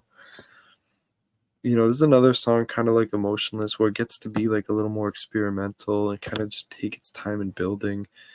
The bridge part is amazing too. Good chorus, just interesting lyrics. There's a really cool like clean guitar part that kind of segues into the chorus and stuff, or the final chorus. I mean, now Against the Wall acoustic version is more like an A tier. Jeez, it's amazing how just dropping a song down half a step, using more vocal effects, changing production techniques, and using acoustic instruments can really make a song that much better and go from D tier to A tier. This is the key the song needed to be in. He's not straining vocally anymore. It sounds perfect like this. Lyrically, it is a beautiful song. This is just what the song needed to really come to life and everything. So that's Poison the Parish. Again, it's definitely a little better than Isolate and Medicaid. There's no doubt the production's better. Even though it's more raw, I'll take that any day over this like garbage production album. Some of these songs might be higher if it weren't for how terrible they sound sonically. Alright, and last but not least, in fact, their best album, I believe, Siva's Pace and Parabellum. I really do think their 2024 album is going to be right up there with their best material too. I'm so excited. When that album comes out, I'll do a ranking for all those songs as well. I guess I could have waited until it came out, but I wanted to do this. A full disclosure, a lot of these songs are going to get S tier. So just be prepared for that. We haven't had too many S tiers in a while. Pretty much since Finding Beauty, just these 3 songs. So let's see here. This album starts with a banger. Dead and Done. A tier, no doubt. This song is so heavy, one of the heaviest of their career. More awesome vocal effects, great intro. It's like a minute long. Yes, I know it sounds a little like Stoke the Fire, but this is a superior song without a doubt. Production's on point. Just some great like angst, screaming, swearing, heavy guitar riffs. You can't ask for more. Lead guitar work sounds great too. Corey Lowry has done a good job with this band since he's been in it. I'm very curious to see his contributions on their next album. This is a great opener, perhaps their best ever, actually. But no, I'm wrong. Sorry, like Suicide, it's a little better, but this is right up there. Bruised and Bloody is a good song. I'm gonna put it in B tier. I didn't like it that much at first. I thought it was just another ordinary SEETHER song, but this is kind of a jam, And I like the acoustic version too. And again, I know this is reminiscent to Saviors, but here's the thing: like, anytime people are ripping on Parabellum because some of the songs sound like Poison the Parish songs, I really don't give a fuck personally. If it's a good song, it's a good song. I'm not trying to compare like these songs. If it's enjoyable of a song, I'm gonna listen to it. I mean, obviously, I want them to try new things and not repeat themselves all the time, but like, it's really just a song or two or maybe 3 that sound similar to Poison the Parish. Like, Parabellum is its own beast. The songs on Parabellum are much darker. The songwriting is much more intricate. Where Poison the Parish was just basically about being loud and heavy, which I respect that, and it was a nice return to form. But let's be real, Parabellum is so much more diverse musically, and Wasteland's a great example of that. And that is definitely an S tier song. In fact, it almost belongs in the No Jesus Christ tier. Just a gorgeous song, great like harmonies. That's one thing they do on this album really well is harmonies. I can't tell because my ear's not that trained. I don't know if the backing vocals are done by Sean or if Corey Lowry is assisting. It's hard to tell. But regardless, this is a great song. Great riff. The screams are incredible. And you know, the lyrical matter is obviously very like socially relevant and stuff. So this song has a lot going for it, and it's very nostalgic for me already. It makes me think of like 2020, even though it wasn't like the best year. I had some good times personally, and this kind of brings me right back there. This album made me a fan of Seether again after kind of losing interest for a while. Dangerous is so fucking good. That is going in the No Jesus Christ tier.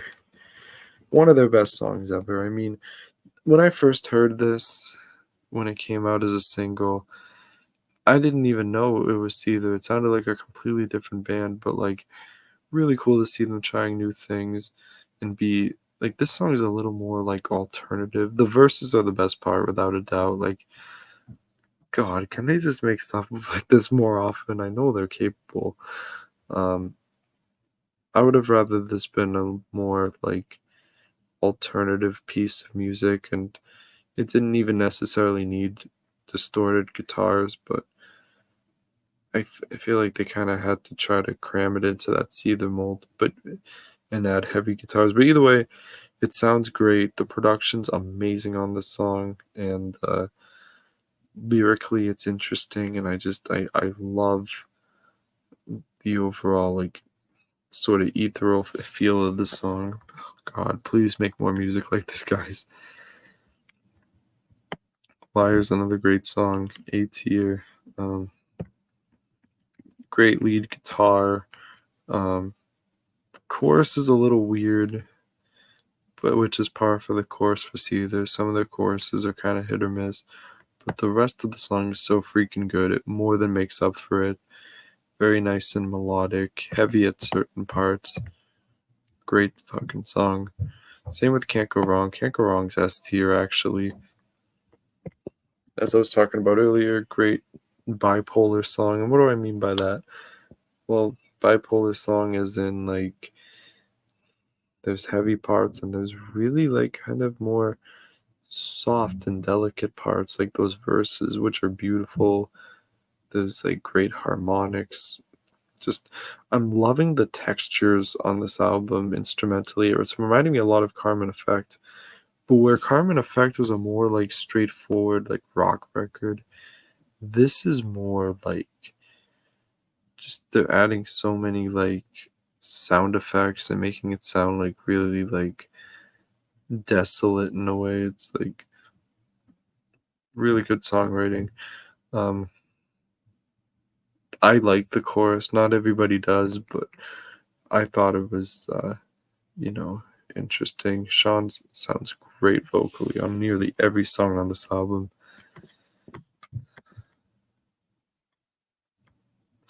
Buried in the Sand, A tier as well. Great drum intro. Sean sounds great here. I'm surprised this wasn't a hit. Long guitar solo that goes on for like over a minute. Sounds really good. Nice and melodic, good mid-tempo song. Just if this was on Poison the Parish, it would have been the best song other than Emotionless. Yet it's just another song on Parabellum that just speaks to the quality of this album, you know? Oh my God, bro, let it go. Like, you can't wipe the smile off my face just thinking about these songs. It's going in the No Jesus Christ tier. It's one of my all-time favorites, either songs now. the lyrics really hit home for me, especially in the chorus. I don't feel like getting older, I just feel like getting numb. um, Great guitar riffs all throughout. The guitar riff that comes in like 3 minutes into the song, the da-na-na-na-na-na, that's so like unexpected and like a really nice little swerve. Chorus is great and melodic. It's just this song to me fits Seether to a T. It has a little bit of everything, and it just has a really like progressive feel too, because it's actually like kind of complicated on guitar compared to some of their other stuff. Amazing song. Thank God they put it on the album. I guess they almost didn't, but anyways, on to Failure, which okay, this is the first kind of mid song on Parabellum. I'm gonna put it in C tier. Somehow it's like Sean's favorite on the album, but I swear it might be my least favorite. It's not bad. In fact, I really like the verses. They're kind of similar to Dangerous. Again, another classic See the Problem chorus is just like whatever, you know. Um, the bridge is even worse, but verses are great. It has a nice dark, gloomy feel. I like some of the lyrics in this.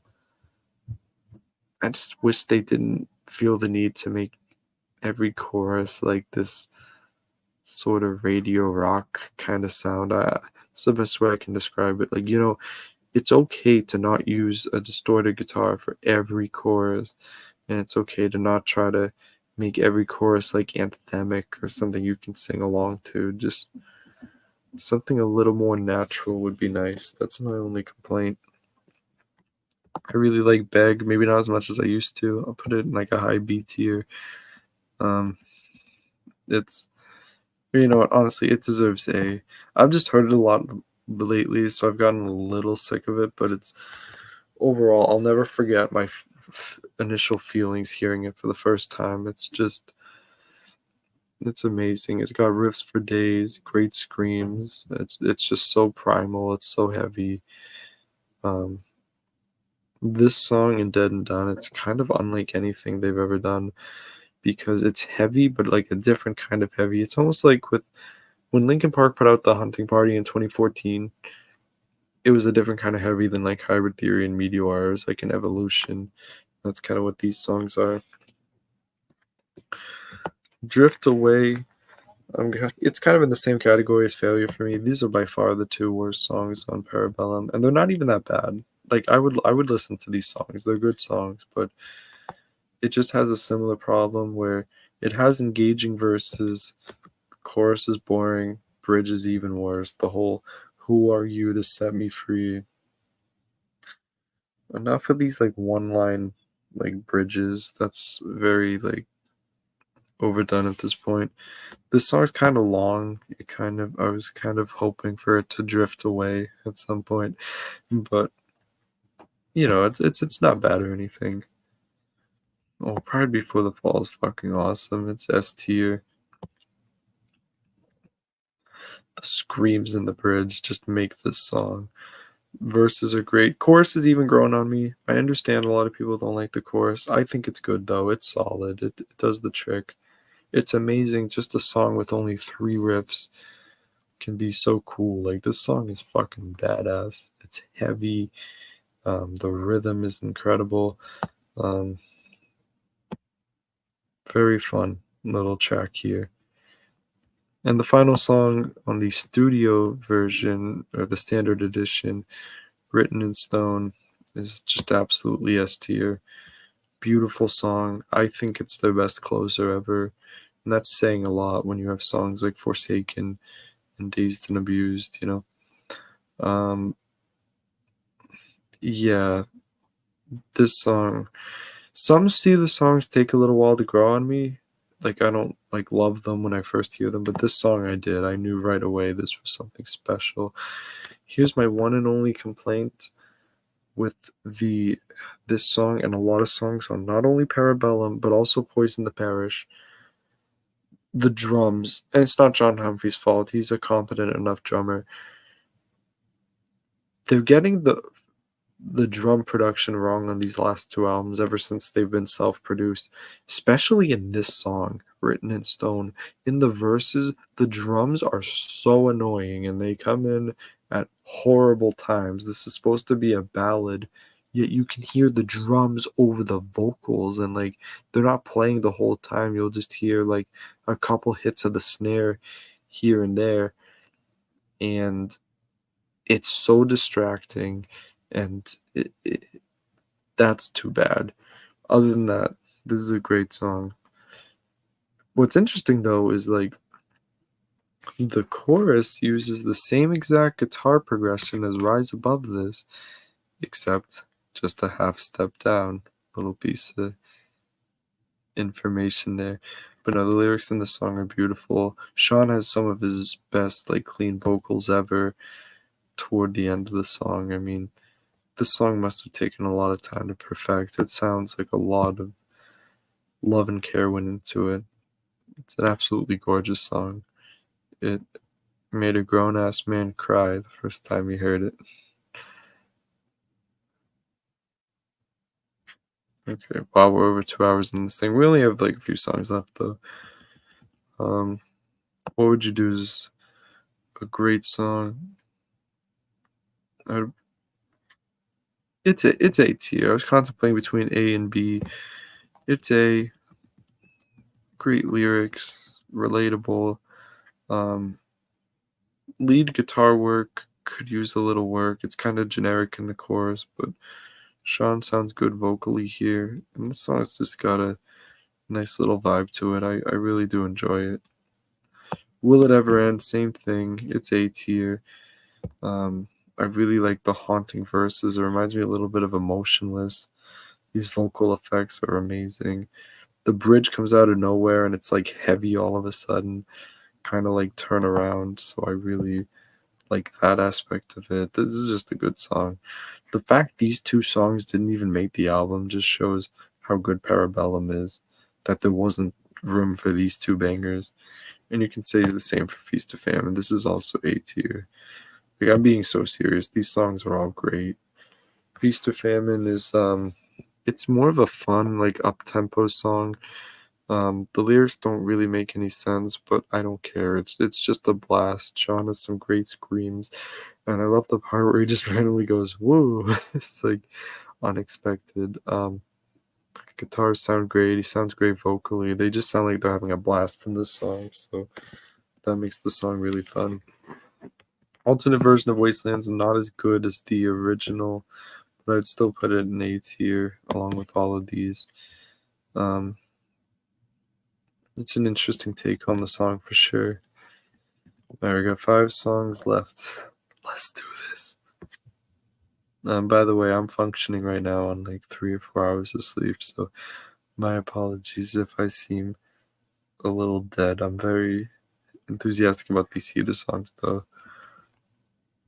I'm going to bed right after this. Alright, Leech. It's kind of in the same category as Bruised and Bloody for me. B tier. It's a little better than that song, but like the chorus is kind of weird, not particularly bad. It just doesn't match the rest of the song. Good riffs, verses are really nice, good lyrics. Guitar solo is kind of basic. The best part of the song easily is when he says, "Is there nothing left?" Like at the very end, those screams like that just is fucking amazing. Deliver Me is an A. Unique SEETHER song. I don't know if there's another SEETHER song that sounds like this. It sounds really mainstream and poppy, but like in a good way. I would love to see them explore this direction a little more. It's actually surprising this wasn't a single. Good lead guitar work. Sean sounds good vocally. It's kind of like Feast of Fam. It just sounds like a song they're like having fun. I really dig these like types of songs. On My Way is legitimately one of my favorite SEETHER songs ever. These 4 are my top 4 SEETHER songs ever. And if I had to put a 5th in here, it would probably be Wasteland. In fact, let's put Wasteland in there just so we can round out like the top 5. All of these aren't necessarily in order, but I am going to put my top 5 SEETHER songs in order up here. Let's talk about On My Way. Man, they need to make more songs like this.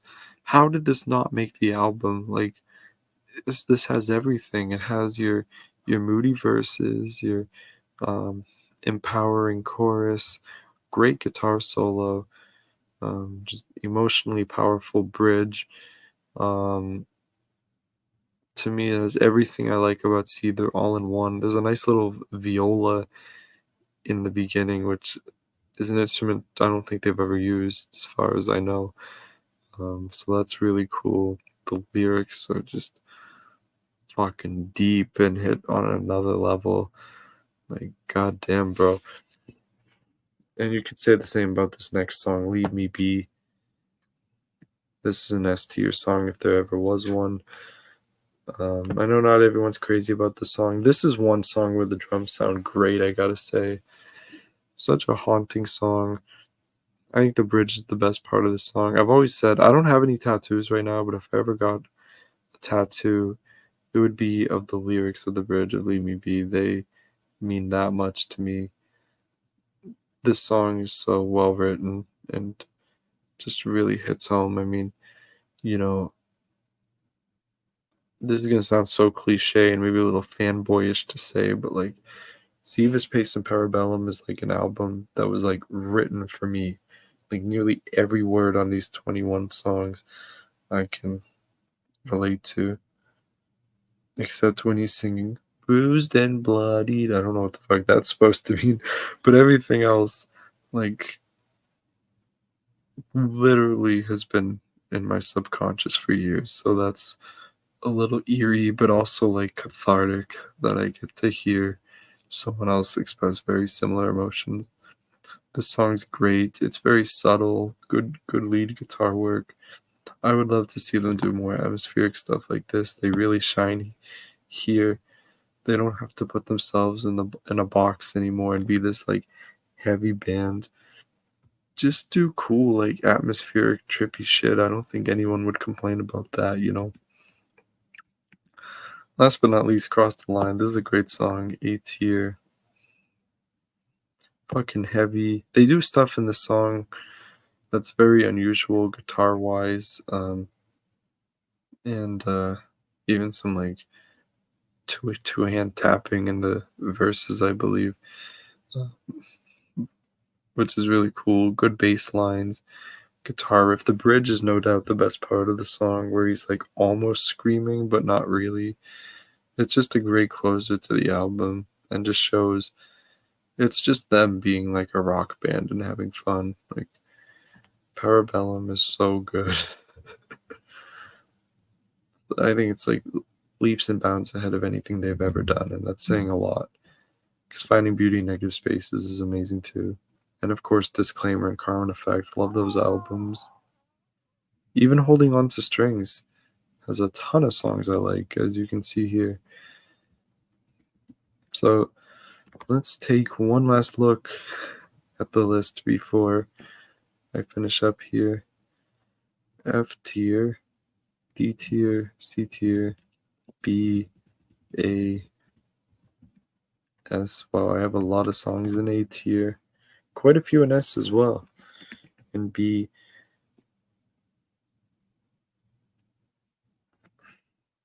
There's very few songs below a C. And don't get me wrong, some of the ones in C, like I would listen to these songs. These are at least average songs. And anything that's D or below, I really don't care about. So that's just my individual takes. Let me know what you think. Let me know if you enjoyed this video. It ran very long, a little longer than I would have wanted it to. I'm very tired. I was up early today. So I hope that didn't diminish the quality of this video. One last shout out to the members of the SEETHER subreddit. I really appreciate you guys. And, we're going to have so much fun talking about the new album. I'm so excited. I believe September 20th is the date. So let's go. This is freaking hype, bro. But thank you for joining me. Just to recap one more time, 5 best SEETHER songs of all time, to me at least, be Wasteland, Let It Go, On My Way, Dangerous, No Jesus Christ. So other than No Jesus Christ, like all of my favorite SEETHER songs are from Parabellum. If you haven't listened to that album, do yourself a favor. if you're a fan of any music genre, I think you can get into that album. There's a little something for everybody. Um, if the next album's a fraction as good as that album was, I'm gonna be a very happy man.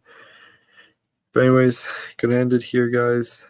Hope you enjoyed, and I'll see you all in the next video.